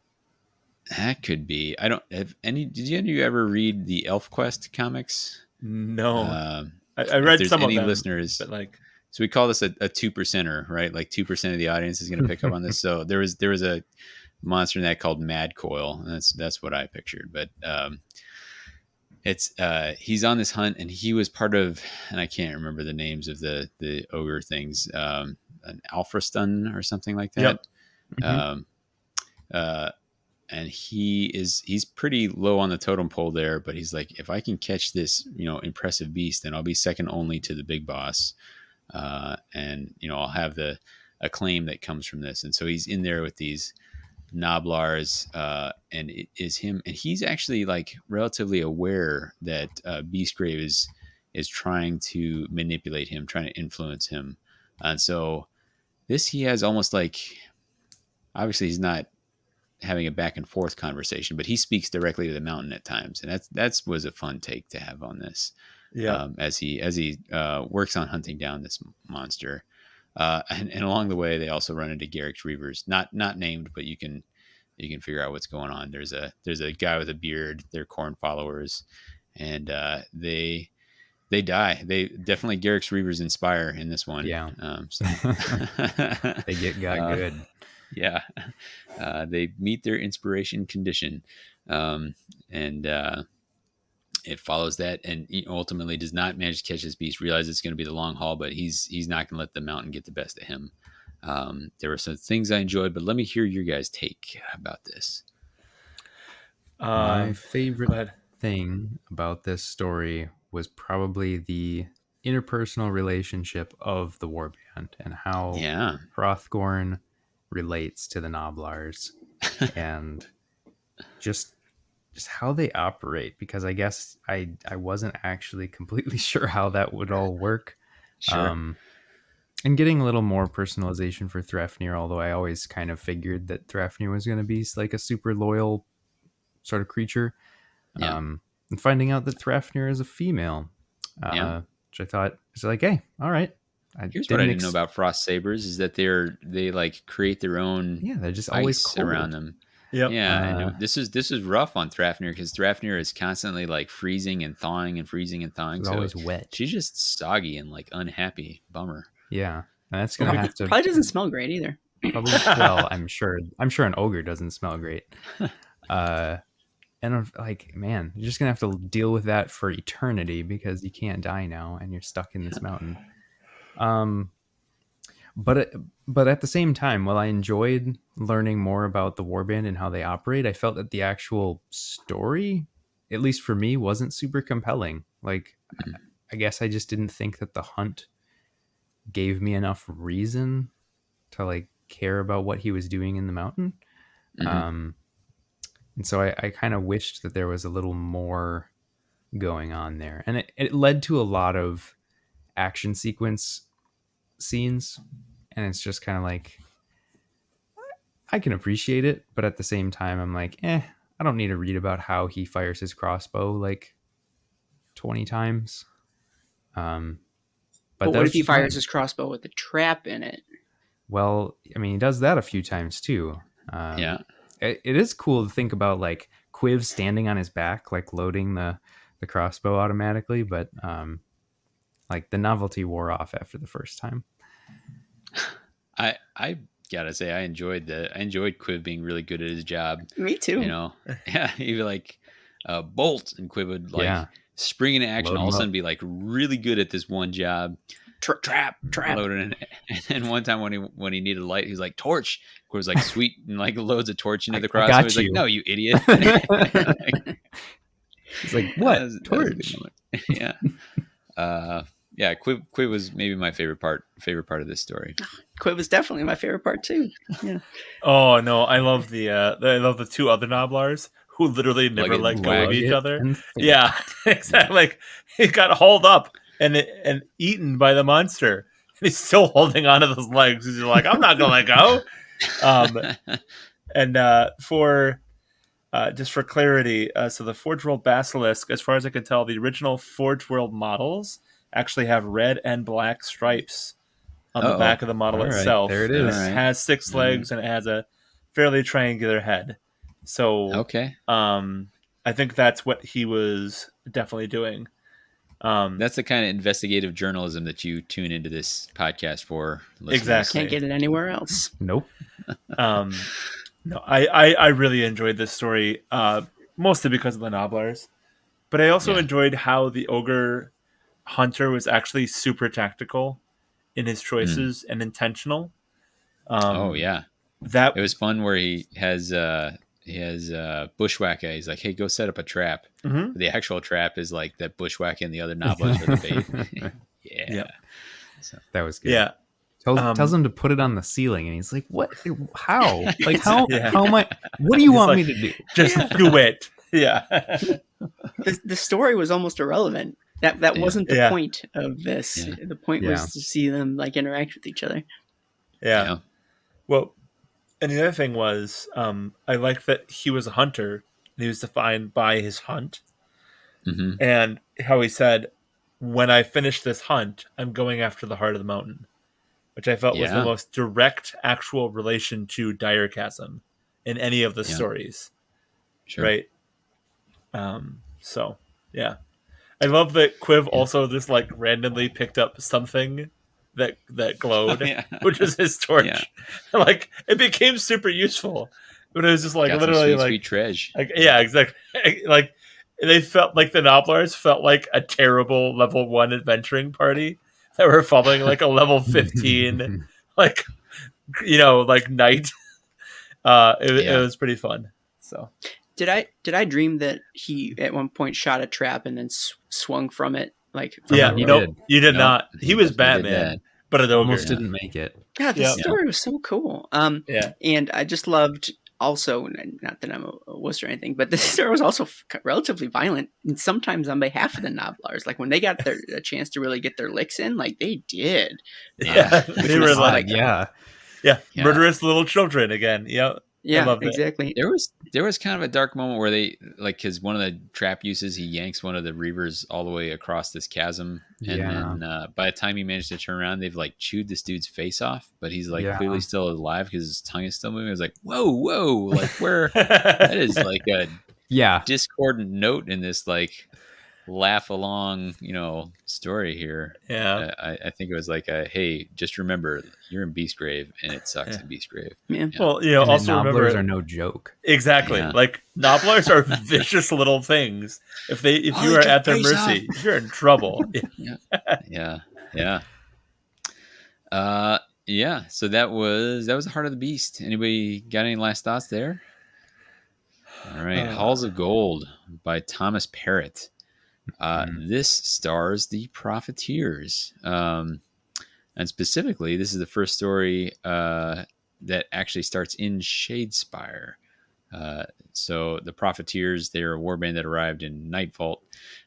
Their motivation is they have arrived. They went to Shadespire in order to make their fortune, and what they found is here we are in Shadespire, and we can't get out, and we've been stuck here. Thundrick, the boss, specifically says like he can specifically remember dying 8 different times, and it talks about some of this. Like we're doing this, like we're acting as though like the risk of dying exists, but it's because we don't know how else to act. Like we're just gonna keep enduring in the way that Duarden do. And they come upon a basically like a computer game sprite floating in the air. Like every direction they look at is the same. Like they kind of circle around it, and they can see. We know what's going on because we can see through this. And there's this eerie yellow light, and they have to decide like, are we going to risk going through? Like this could be our chance to escape. And they're like, well, it could just straight up kill us. And like, well, we can't actually die. Well, maybe we can if it's this thing. So there's back and forth, and like, if there's a chance to escape, we gotta take it.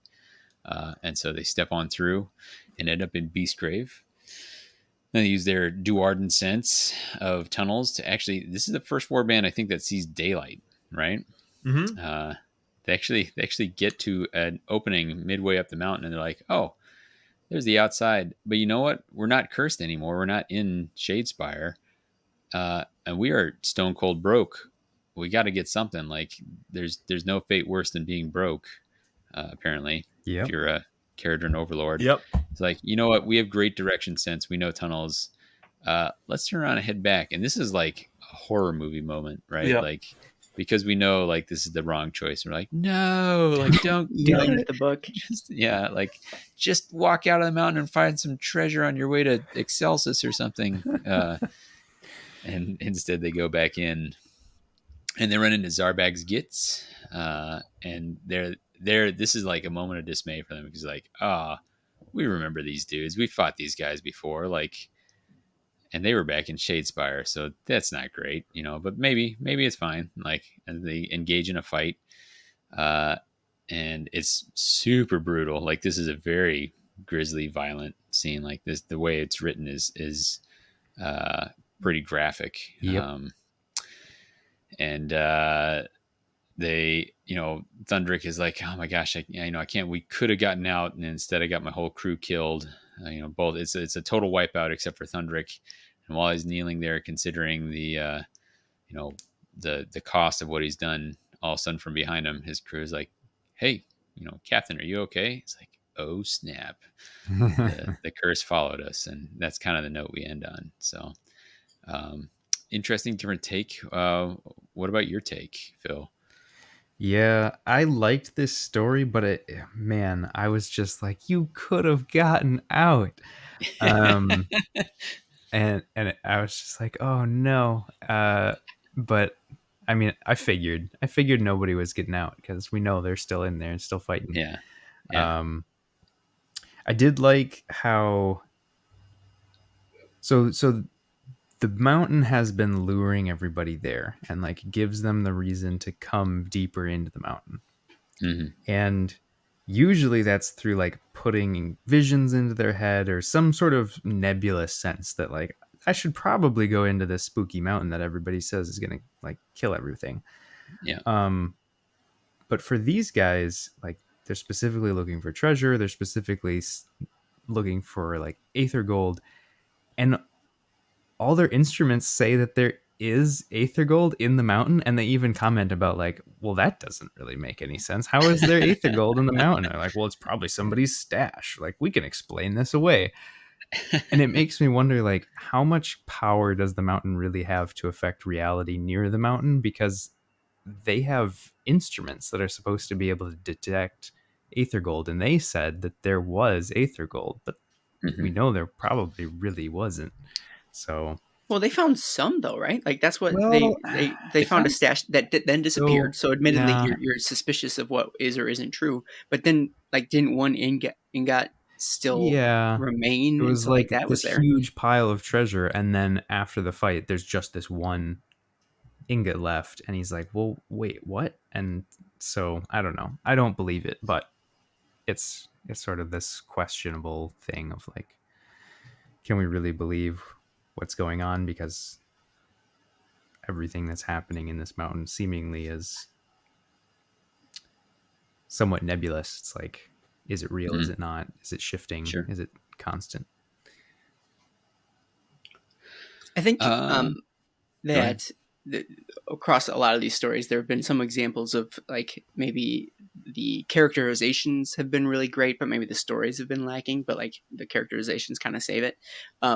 This is maybe one for me that the story I found particularly good, but there wasn't as much characterization of the characters. They all sort of were the classic KO like archetype, which is fine because I enjoyed the plot quite a bit. So you kind of get different stories of different strengths and different weaknesses. And so I really enjoyed where this started, where it went, and where it ended. I thought it was great. And I felt crestfallen as Thundrick did as he realized, what he had done and how his decisions had affected his crew.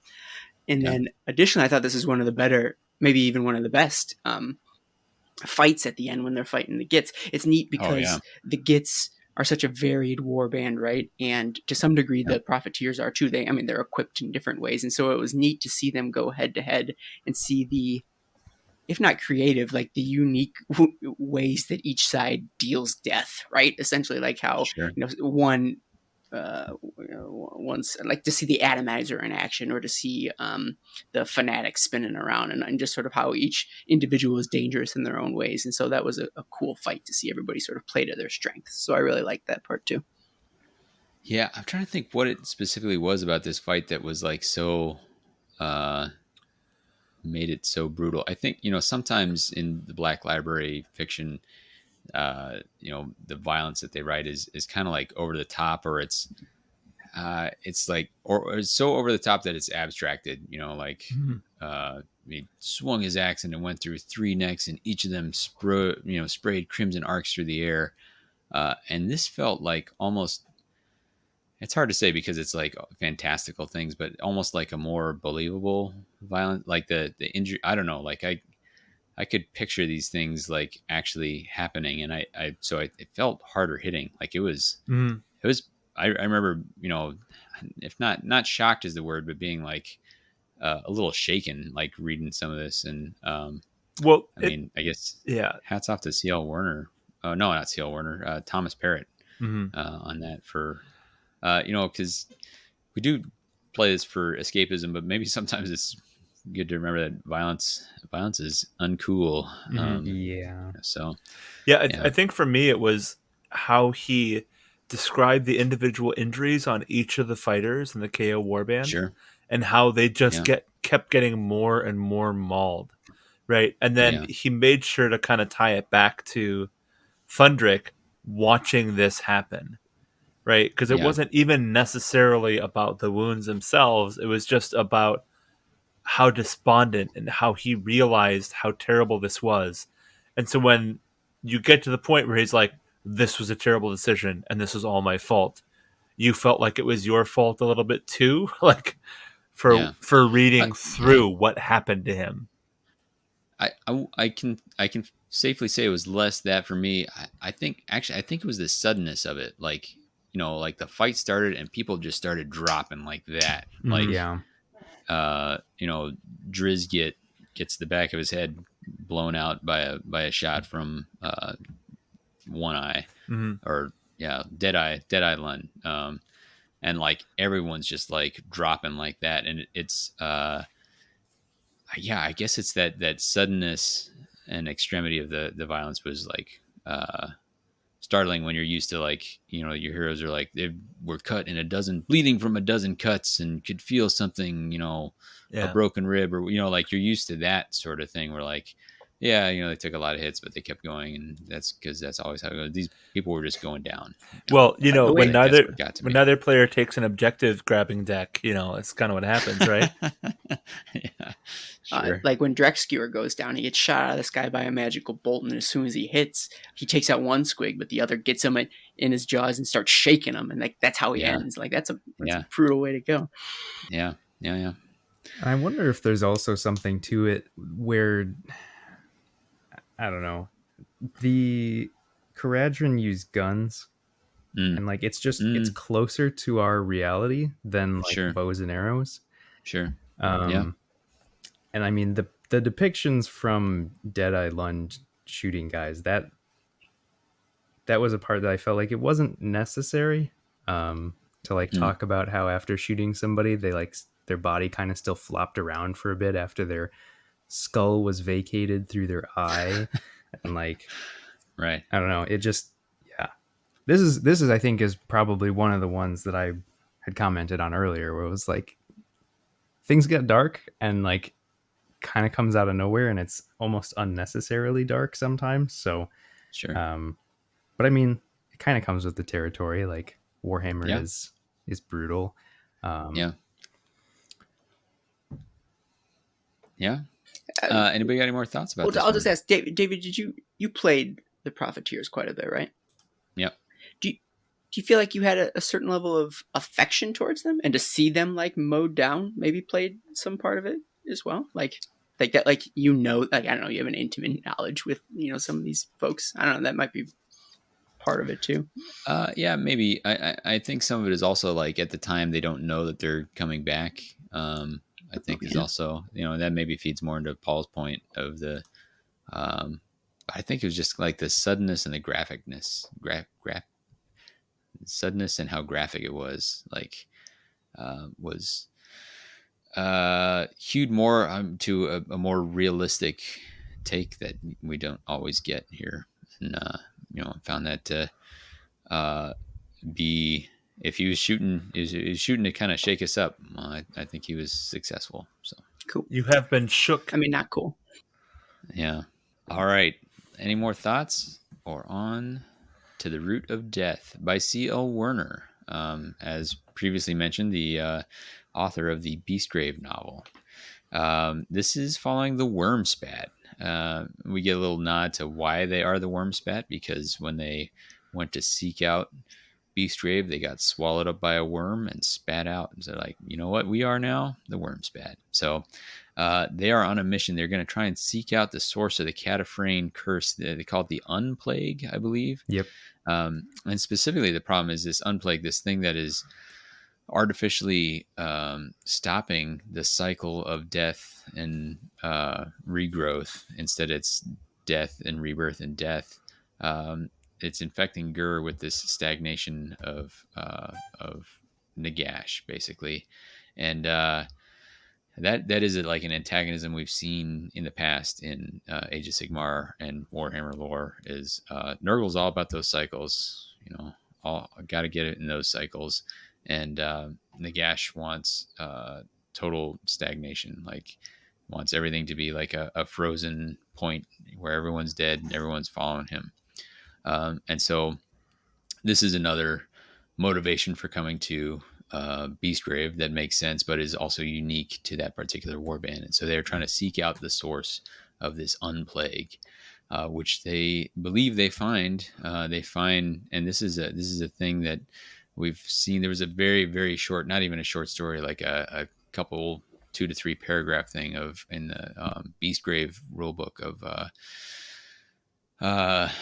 who am I thinking of? Cursebreaker, Stormsire's Cursebreakers making their way into Beastgrave, and how they came through, and the idea of Shadespire kind of spilling into Beastgrave a little bit. So there's elements of Shadespire that now kind of overlap or exist within Beastgrave, and this is one of those where these shade glass mirrors exist, and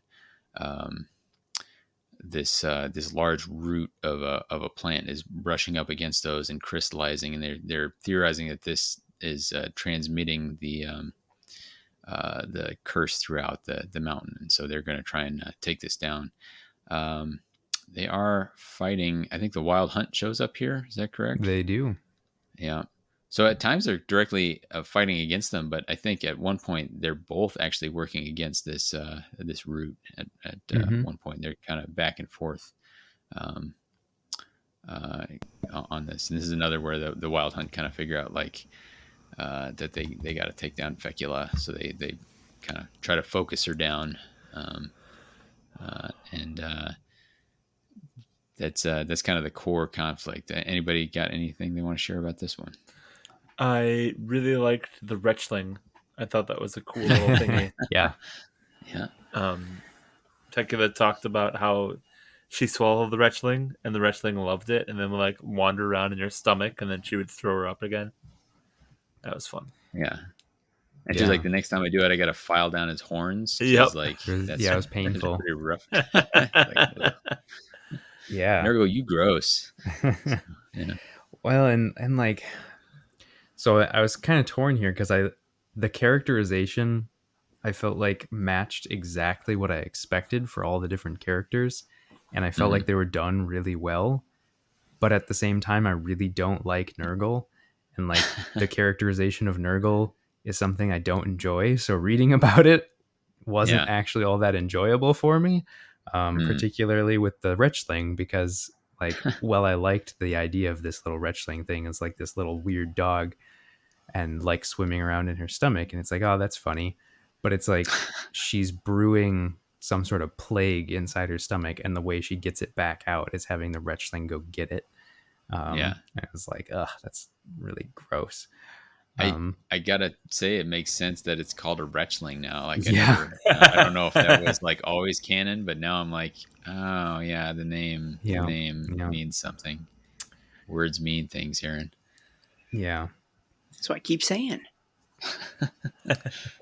And so I like that they're I don't know if I'm always just assuming this is the case, but ever since I've read any of the Order of the Fly, I feel like more and more I'm seeing Nurgle sort of represented as this sort of I don't know, medieval sensibilities of like knights and like that type of like language and so on and so forth. And so I don't know if this is following in that tradition or Nurgle is always this way. But anyways, the point being is I'm always delighted when you hear him sort of expressed that way.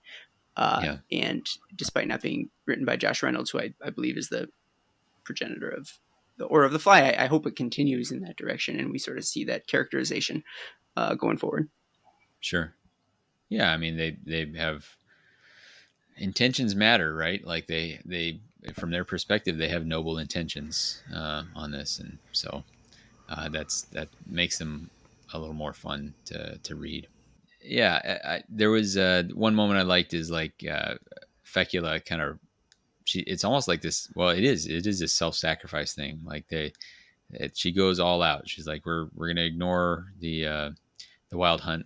She cuts her own belly open to like release these plagues, and then like grabs onto this root and tries to hold onto it and infect this and like counteract this shade glass curse that's going into this root.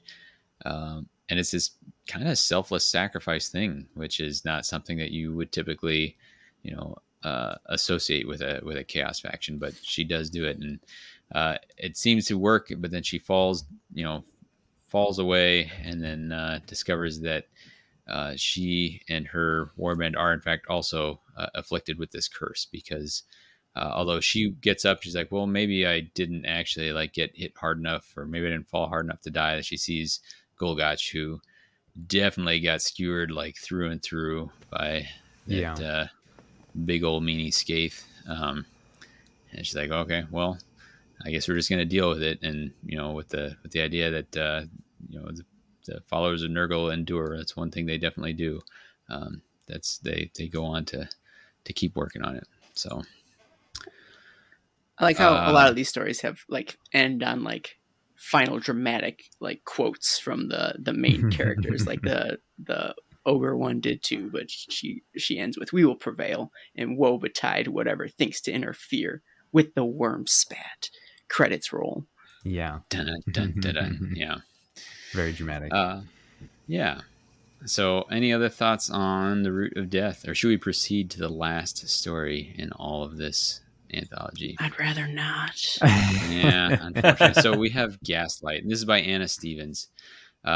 This is back to the Dread Pageants. This is the second time that we've gotten the Dread Pageant as a point of view, and they are specifically working on getting back to Shadespire.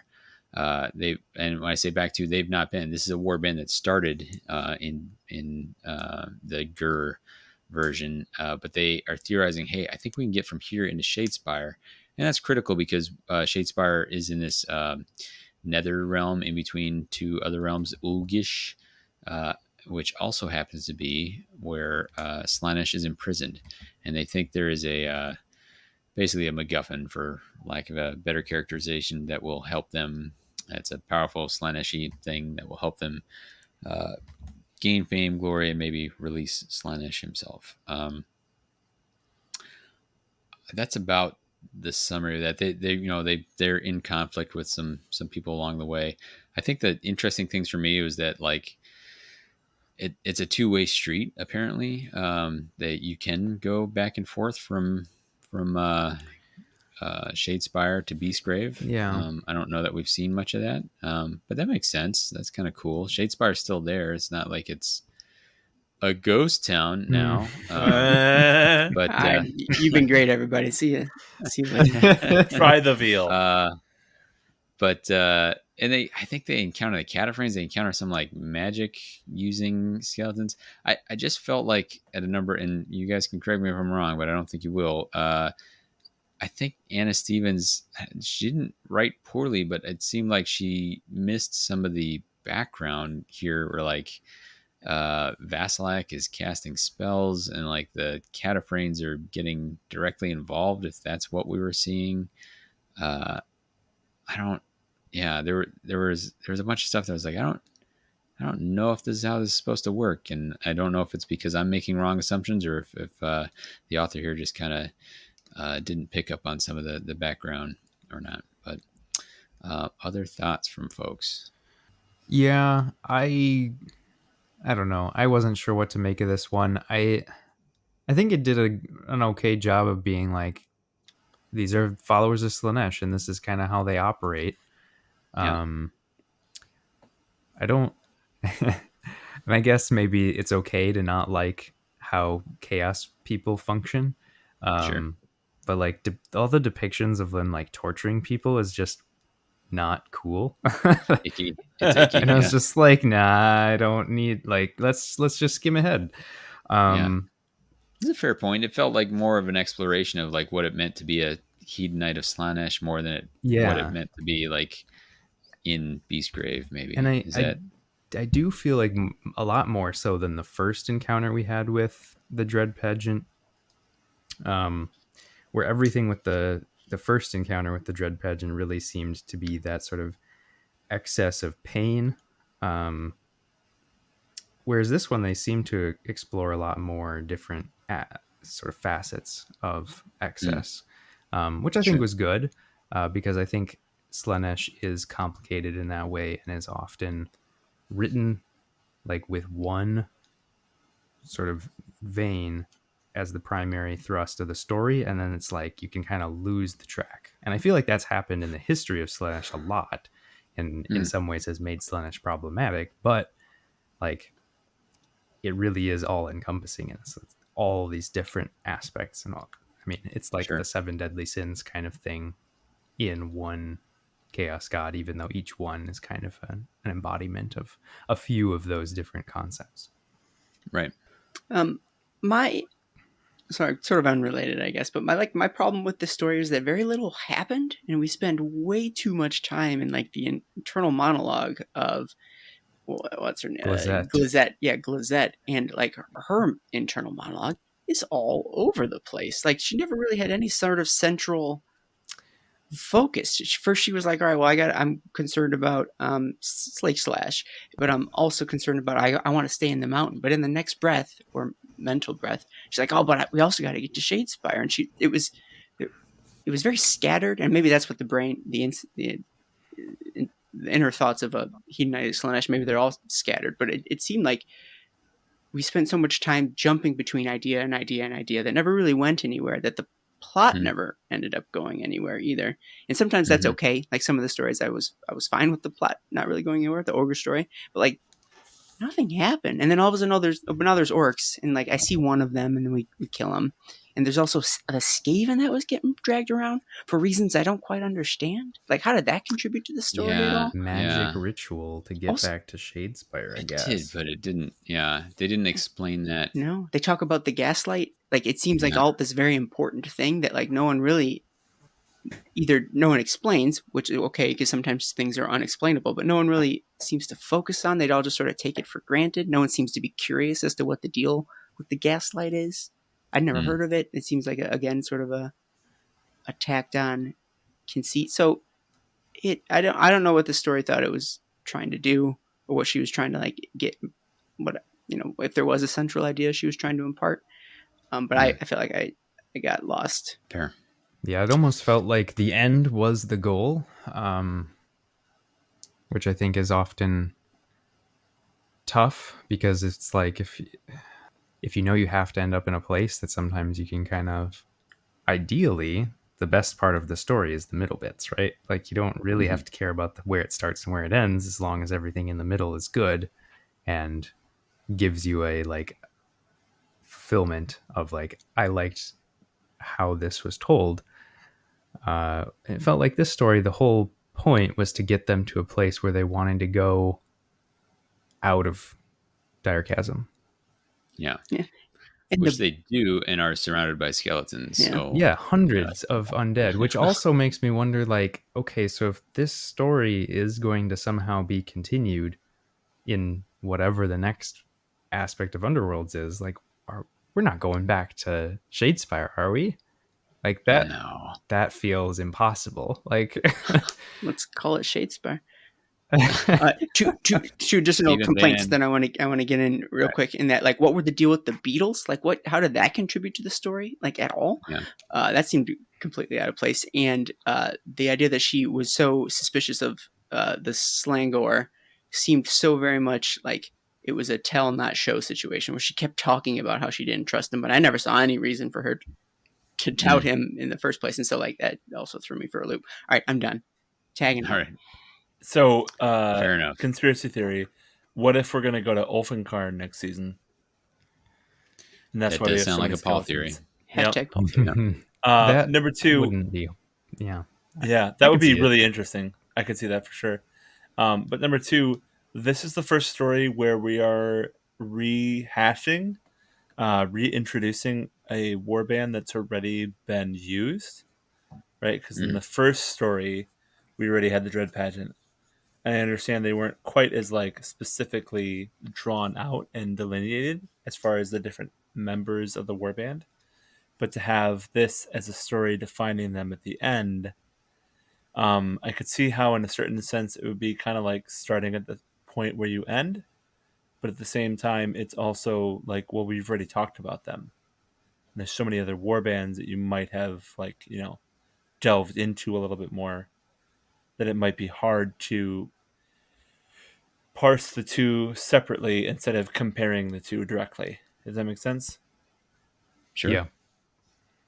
So, like, again, if we were to, so this kind of gets into my point of, I think the way that the stories were set may have affected the way that we read the stories, right? I think The Mountain's Call was a really good first story, but I think it could have been put anywhere in the anthology, and it still would have been a really good story. Does that make sense? Yep. And you could have started with the Profiteers. You could have started with the Jabberslave's Grin, right? Like, you could have started with any of these other stories where they start outside of Beastgrave and enter in. And I think those would have been some nice entrances. So, for example, if the Jabberslave's Grin would have been the first story, that would have been a really fun kind of like entrance into Beastgrave. But when it was the 5th or 6th story, right, it's kind of a rehash of things that you've already done. And I think that did not help the strength of that story very much, if that makes sense. Sure. Yeah, so we're kind of looking at like bigger things of the book as a whole, which is a fine thing to be switching on to.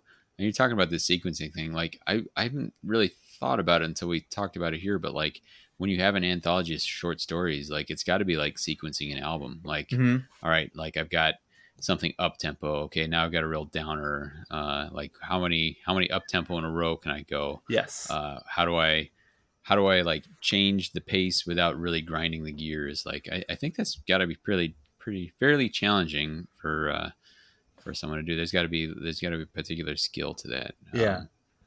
I think and whereas like writing an album, you may have, I don't know, like, you might be doing say in this case, like an album with 11 tracks, you might have, 18 tracks recorded. Which ones are we actually going to use? I imagine they've got more. There were probably some submissions that they didn't quite use, but I don't know if they had the flexibility to say like this one, not this one, and all that sort of thing. I don't know. Yeah, I think like if you're to take Claws of Famine, then Chains of Fate, right? Then The Rage of the Mountain and Heart of the Beast, those could have been put anywhere. And I think they all would have been very successful for what they were. Yeah, I don't know that you put those lighthearted ones at the very first one. I think those are good, like, breather stories. I don't think when you say put them anywhere, I don't think you put them at the beginning. I don't think you put them at the finish. I think they're good interspersed in there to like kind of relieve some tension. Yeah. But I think had we started with a different story, then it would have, I think, allowed us to enjoy, like, I would have enjoyed The Mountain's Call a little bit later, I think, as well as in the beginning.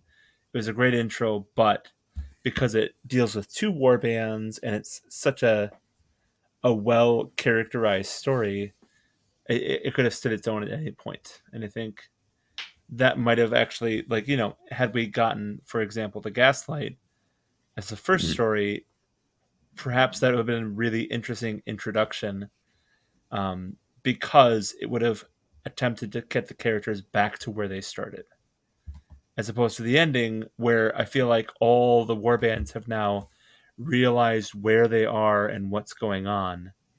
And you're like, oh yes, another warband that's trying to get back to Shadespire, right? Like the Eyes of the Nine story, or etc. So I don't know. That's just kind of a thought from me. Well, Paul's kind of advanced us onto some overall things. How about we're going to field a few questions here and then some of our general questions and wrap it up because we've been going for a long time. Yeah, not that long. Well, long enough. We had a couple listener questions. Dear friend of the show, Severe, wanted and also to know. Patron of the network. Patron. Yeah, and thank you for that. It says we've gotten a few lost civilizations in the background of Underworlds, specifically the Cataphragnes and the Silent People stand out. Do you think these could be expanded upon in wider Age of Sigmar lore, or are they something unique to the Underworlds? Aaron, I'm going to throw this to you as the usual helmsman of the story phase. I think, could they be expanded upon? Yeah, definitely. Anything could. Will they be expanded upon? I get a sense of a trend with GW that they compartmentalize on average. So for the most part, they'll I would imagine they might keep these separate because they have so many ideas filling their little GW brains that like they'd be more inclined to go in new directions than they would to like call back to these. I mean, there'll always be like lines in like battle tomes, or there'll always be references, but I doubt we'll ever see them expanded upon in the AOS proper, which brings me no pleasure to say because I wish they would, but I wouldn't put money on it. Yeah, I mean, so there's this thing where they have always done in their fiction where they leave these hooks, right? Mm-hmm. Like here's a hook for you to latch onto, and if you want to create a whole army based on this little open-ended story hook, then you're all open for that, or you're all, you can do that. But I think sometimes they even leave them open for themselves, and it's possible that they're doing something like that here. Like, here's a cool thing, and if we decide that we really think it's cool, well, we'll lean into it later. So I think when they create these hooks, they can create them for us as interesting story points, but they can create them for themselves to give themselves some options going forward. We didn't talk a lot about the Silent People because honestly, they didn't pop up all that much in here. There were some references, and maybe Aaron and Paul, having not played as much of the game, didn't pick up on them as much. There'd be like these statues, these some of the stories would be these partially formed things. They looked kind of insectoid, and like there were speculation like maybe these aren't actually statues. Like the Silent People were their pupation got interrupted by the introduction of the Cataphragn curse. They have this long life cycle, and it's been disrupted by the arrival of this, and what the impact of that is yet to be determined. But that's about it. Like, we've seen some of the relics, and just in reference, I would say we know more about the Silent People from the cards in the game itself than we do from any of these short stories. Yeah. So the interesting thing is that in the AOS 3.0 core book, they've actually brought back some earlier callbacks. So the Floating Market of Batar, which is an army that Steve Foote made based on one sentence, now is actually being referenced as a major player in Akshi. And in addition to that, they're talking about the remnants of the Aglaraxi Empire, which is something that was in one of the campaign supplements in AOS 1.0. But they're not talking about the Aglaraxi themselves. They're talking about kind of an outgrowth, an evil splinter group from the Aglaraxi. So bring it home for us. You're way out there. Tie it back in. You can do this. Yeah. So there is the possibility that they might go back and draw in some Cataphragn influences or some Silent People influences. But it seems a little bit of a forlorn hope, unless we're to see something that really makes those be thrust into the spotlight. And with Beastgrave being not on Thondia, we're going to really have to see the plot go widely abroad in order for them to start being included into the main narrative of AOS.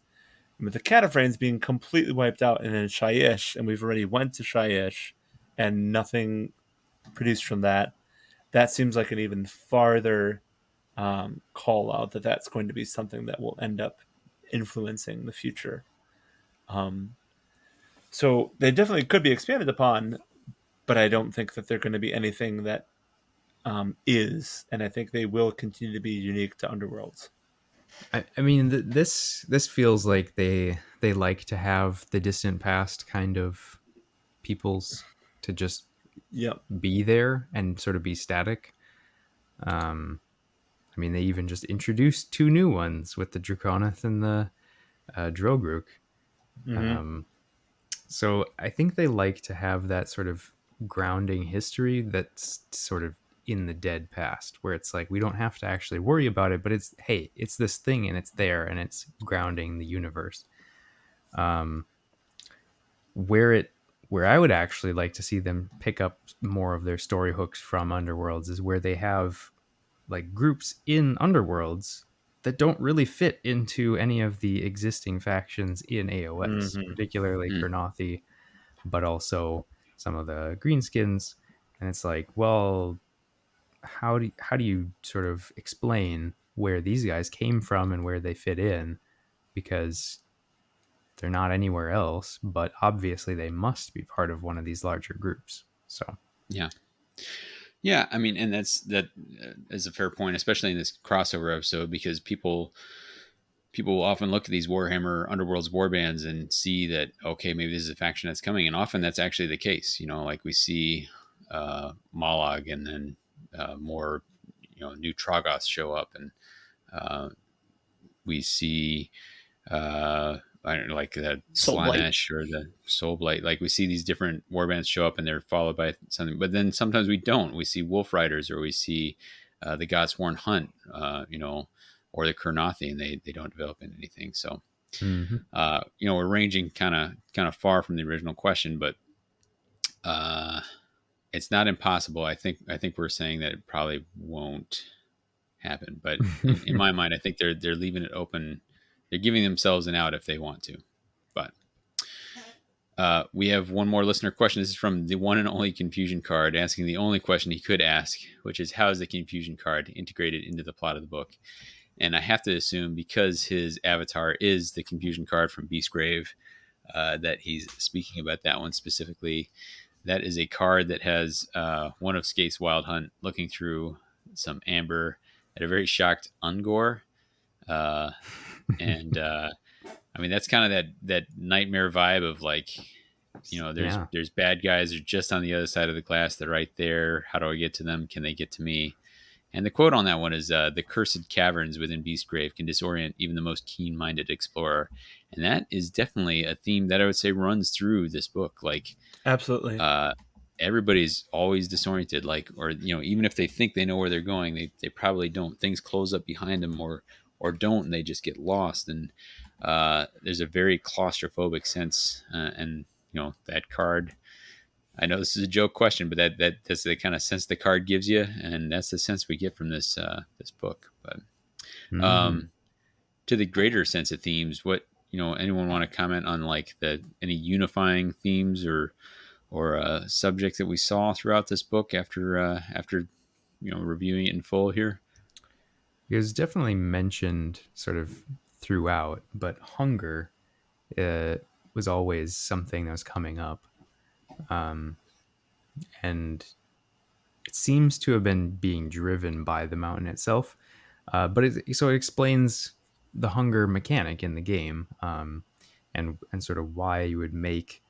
Now, of course, it's probably backwards. It's probably actually that they wrote the story that way because they were like, hey, we've got this thing. We need to integrate it into the story. Yeah. But I like that it gives it a in-realm reason for having that be a new mechanic in Direchasm. Yeah, I feel like we definitely got a hunter quarry kind of perspective from some of the war bands as well. Sure. So I enjoyed that quite a bit. Pursuit is often happening in here. So, and I think just we see the connection between Shadespire and Beastgrave, like this idea of a like sort of labyrinthine place of no escape. It's nightmarish even before you introduce the Cataphrane curse and reality kind of phrase, and it's difficult to maintain your sense of self when you're in there. So I definitely, by the end of this, I was like, okay, I've read enough claustrophobic stories. I'm ready for something else. So wide open I spaces. enjoyed it. Yeah, exactly. Yeah. Well, and I think one of the other things is that the whole idea of the constant death and the constant rebirth, which is something that's been in Shadespire and it's been in Beastgrave, is something that was very much emphasized within the stories, right? Because that's part of the setting. Mm-hmm. But it was also a really interesting way to see it affect the different warbands in different ways. And I think that was something that this anthology was very successful at. Was you would read one short story and be like, this is how they deal with the rebirth. Got it. And you read another short story and be like, oh, this is an absolute failure for them. And you read another short story and you're like, whatever, I just wait 5 days. It's fine. We're all fine now. Everybody's fine now. So I thought they did a really good job of actually embodying those different perspectives for the rebirth and death. So we've hit some of our listener questions. Let's hit some of our universal questions here. These are questions we often ask. This is a quick one. We've kind of touched on this. What did we learn about the Mortal Realms that we didn't know before? Aaron, do you feel like there's anything you came with that you didn't know before? Yeah. Trying to pinpoint. What it's maybe not about the Mortal Realms specifically, but just generally the wide-ranging ways that the mountain could lure individuals to it. Like it's not so much a universal like fact or knowledge, but just the uniqueness, the unique ways that one might be lured to a mountain is really what stood out to me. And then in doing so, highlighting the primal intelligence that is baked into these mountains that we always knew were sort of like carnivorous, or in a very loose sense of the word, in Gur. And then extrapolating that to Gur at large. So I'm going from step by step to sort of expanding the scope. In that I feel like we've read a lot about the beasts themselves in Gur, but now we're really getting to the heart of what it means to, I don't know, even be a geographical landmark in Gur as well. Sure. So I feel like that was enlightening to me. Fair. I'm going to run down. Give me your favorite story. We're going to go in the order that we introduce ourselves. So, Paul, your favorite story of the 11, which was it? I would have to say that it was The Rage of the Mountain. It was just so simple, so quick. It's got a bunch of grots, which I love. So yeah, no, I loved it. This is Rippa and the Snarlfangs. Yeah, correct. All right. Then that is on to Aaron. I think, what was your favorite story? Claws of Famine, which might be most, or a few others answers as well, because it was such a uniquely told story. There was a great, I don't know, twist is the word, but sort of it was a real thinker while also being a fairly action packed story as well. And it was the first one that really, I felt like, put me in the unique and like weird and confusing place for both the setting of the mountain, but then also into the mind of a ghoul of the flesh eater courts. Really, it was doing so much in such a short span. It really did a lot of work, and because of that, I loved it. What you go to short stories for? Phil, favorite? Also, Claws of Famine. I wouldn't have thought that I'd be able to sympathize with and empathize for a ghoul, but coming out of the story, I definitely do. Yeah, totally. And I think that like humanizing the ghouls is actually like really impressive part of just such a short story. And like, I don't know, it's just very engaging and like thought-provoking story, I feel like. And I mean, they've always been a faction that I found fascinating anyway, but like I feel like this really took it to a whole nother level. Yeah. a faction where I don't care for the models and I love the background. I know, right? It puts them in a real weird spot for me. For me, I mean, I am leaning heavily towards Claws of Famine, but I might go Chains of Fate just because of the unexpected. Like it was such a surprise to, I was like, oh, Eyes of the Nine. I didn't think I was going to get a story from there. Like, oh man, like Kacharik is the point of view, like wild, and just the fact that it's clear that the author had kind of done some looking into the warband, and that was very enjoyable for me. And yeah, it just it was a fun little bit of reading, and it was nice to have that 1-2 punch coming right after Claws of Famine. Is where this anthology really started rolling for me. So this is my second favorite. I'm right there with you. Sure.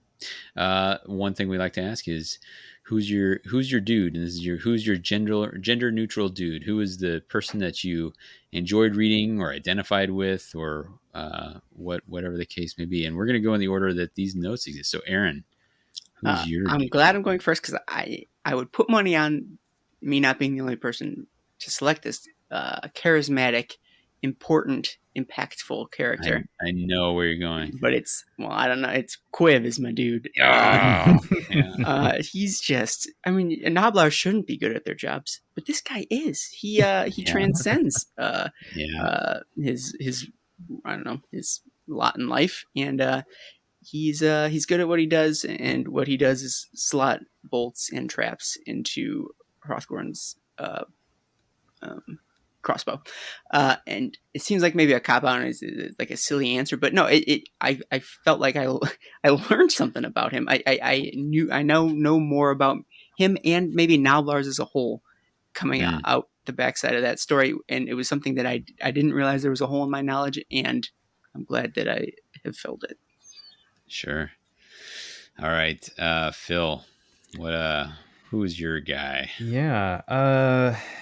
It's tough. I definitely, I really enjoyed Ripa. I thought that they did a really good job with him, and I definitely really enjoyed reading his story and a lot of his perspective. But I think my favorite character, it was just a little odd because they didn't have a name, but was just the nameless hunter from the first story, and like getting a very normal person's perspective on a very not normal, like fantastical situation.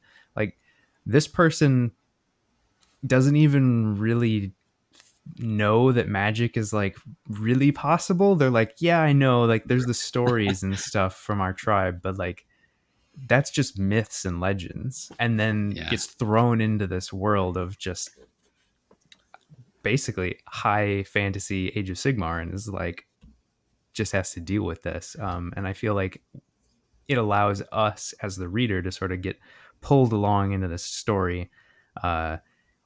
And the character we're brought through with is basically at the same level we are. Fair. Good choice. Paul. I'm going to go with Thwack and Luggett. I'm going to read a paragraph because I really enjoyed it. Threaten and rock, Thwack said, and Luggett echoed him. Do stones scare? Like, I love how stupid and little they are, but yet they provide such a wonderful foil for Hrothgorn, right? Like, yeah. They question him. You talking to the mountain again?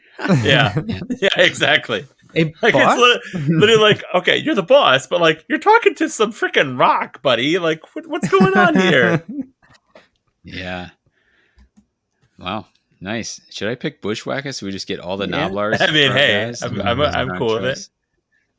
No, I had Quiv in my sights, and I served that up to I knew I knew Aaron was gonna jump on that. So I think I'm gonna go with Duke Crackmarrow here. Also good.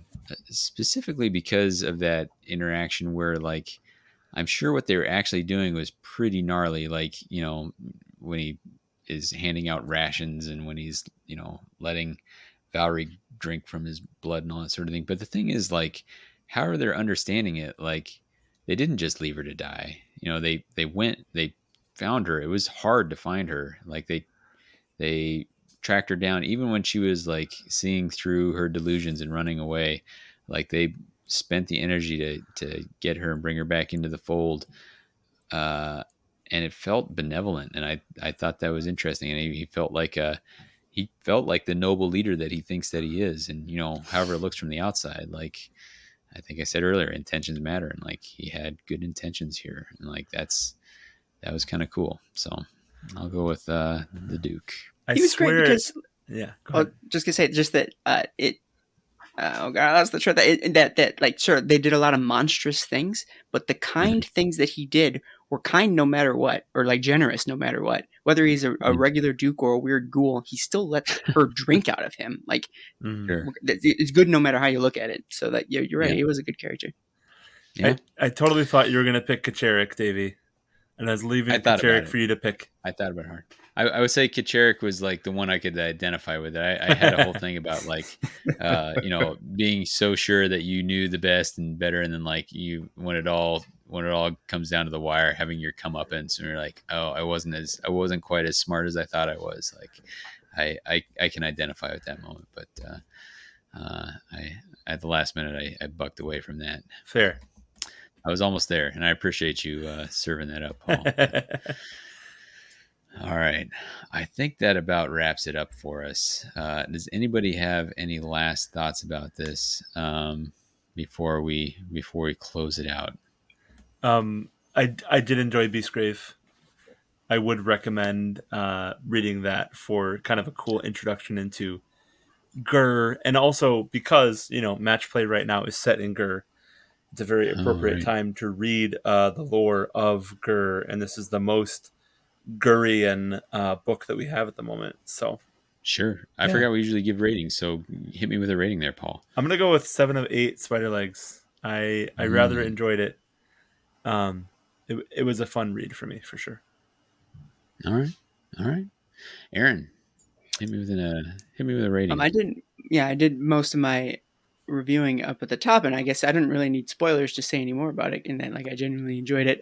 Short stories are the best format for Black Library fiction, and so this was a great read, and I recommend it. I will give it 9 out of 11 short stories because I liked 9 out of 11 of them. And so that seemed fitting as far as the rating goes. Okay, Phil, over to you. Yeah, would recommend. I definitely enjoyed overall all the stories combined. I really enjoyed the anthology. Like, there's some that I would probably not rate, but but yeah, as a whole, it's great. I have not read Beastgrave, but now I'm curious to see more about the different warbands. Shadespire is great, but it doesn't necessarily like it's not the same. Like, it's more of an exploration of the setting rather than the people in the setting, I guess. So it's like it's a different animal, but Shadespire was great. So I'm guessing you talking the Mirrored City? Yeah, totally. So I'm guessing that maybe Beastgrave is probably in the same vein. So yeah, these all seem good. Looking forward to what they do for the next one. Sure. I really enjoyed it. It's the fastest I've whipped through a Black Library offering in quite a while. And honestly, like, we weren't sure we were going to be able to get this. I wasn't sure we were going to be able to get this together, and everybody worked their way through pretty quick. My rating would be, because I'm in the same vein as Aaron, where I think Black Library is at its best in the short stories, and I would like the chance to do more anthology coverage in the future. I should say, if you are into short stories and such, Aaron and I, and sometimes some guests occasionally cover those in the Pocket Realms, which start out on the Patreon only, and then a little later get released to everybody at large, where we'll cover some of those, and we may have some of those coming back up in the fall here.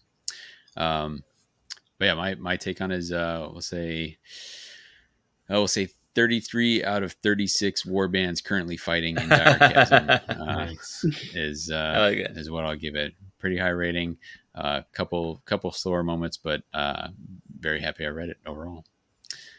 Yeah, that's our review. Any last thoughts before we close it out? So this is a very petty and small one, but I went to Cave of the Mountains today with my son, and I was disappointed that every story had stalactites and stalagmites in it when it's in a mountain that moves constantly, where they would be falling off and breaking constantly.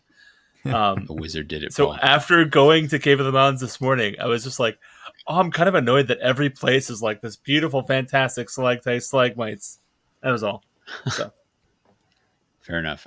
They're leaning into the idea of those as teeth, I think, here, but fair enough. For us, let's see. If you want to get in touch with us, you can get in touch with the What the Hex side at WTHcast or whatthehexcast@gmail.com. Aaron, where can they get in touch with you and or the Story Phase? Sure. Well, you can find the Story Phase at the Story Phase is the Mortal Realms podcast. Basically, you find it anywhere podcasts can be found. You can find me on Twitter at Dosasos, and find the rest of the Mortal Realms content at www.themortalrealms.com. Yes. Paul, where can people get in touch with you? They can find me at PJ Shard. And Phil, where can people get in touch with you? Well, for the most part, on our Discord, it would be the only real possible spot. I guess you just call me out in a comment or anywhere that you see our podcasts get posted. You just call out his name. Just scream. And you know wherever he is. I will but yeah.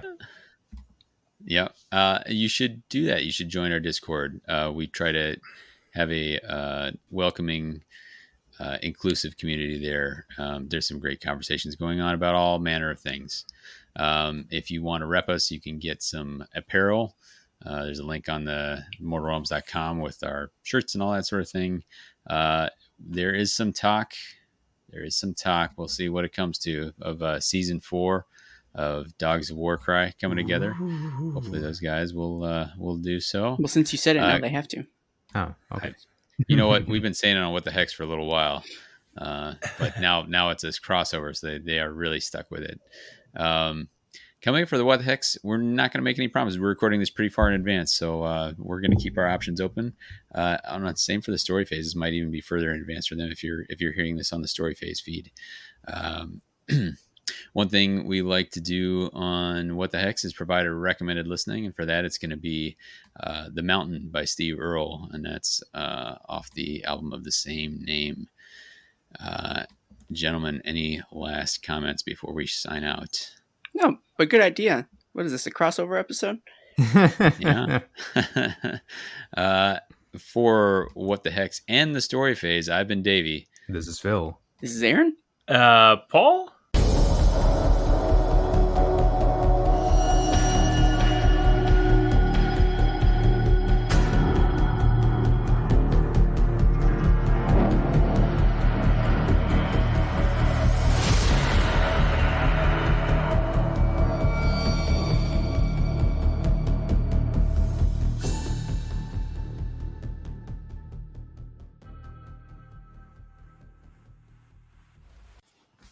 And then cut.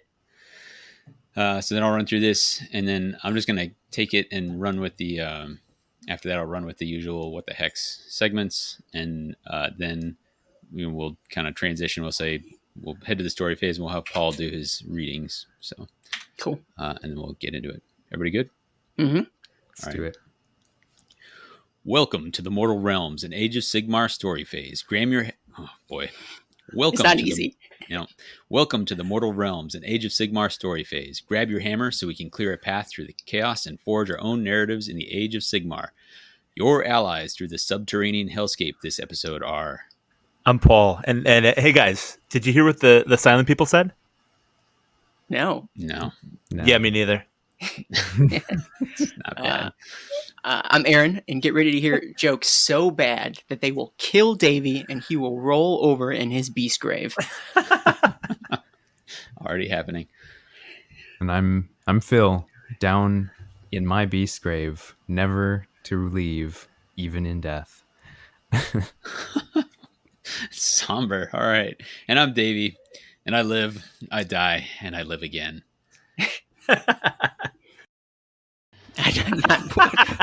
Who writes the rules? Who's Did gonna that do happen Probably last give it a time? try. We had to do a Alright. lot more stalling before we Man, started last if we time. stall any longer, I'm gonna have to go get another drink. So I just give that comment a thumbs up. Okay. And there's Well, also I'm now of the opinion. there's also Well, a I'll short say story. I'm Sorry. oh, go on. There's a short story in Well, then White Dwarf as well that Can I get another take of that where you purposely mispronounce all of those, like get the wrong emphasis, like Eyes of the Nine, Rapaz Snarl Fangs? Uh, I totally do that. Miarais Purifiers, the Perfect. Dryad Pageant, That's the gold we're looking for. Morguiath's Bloody Covine, Splite Claws, No, Swar. this is a train wreck. Never mind. Abort. You asked. All right.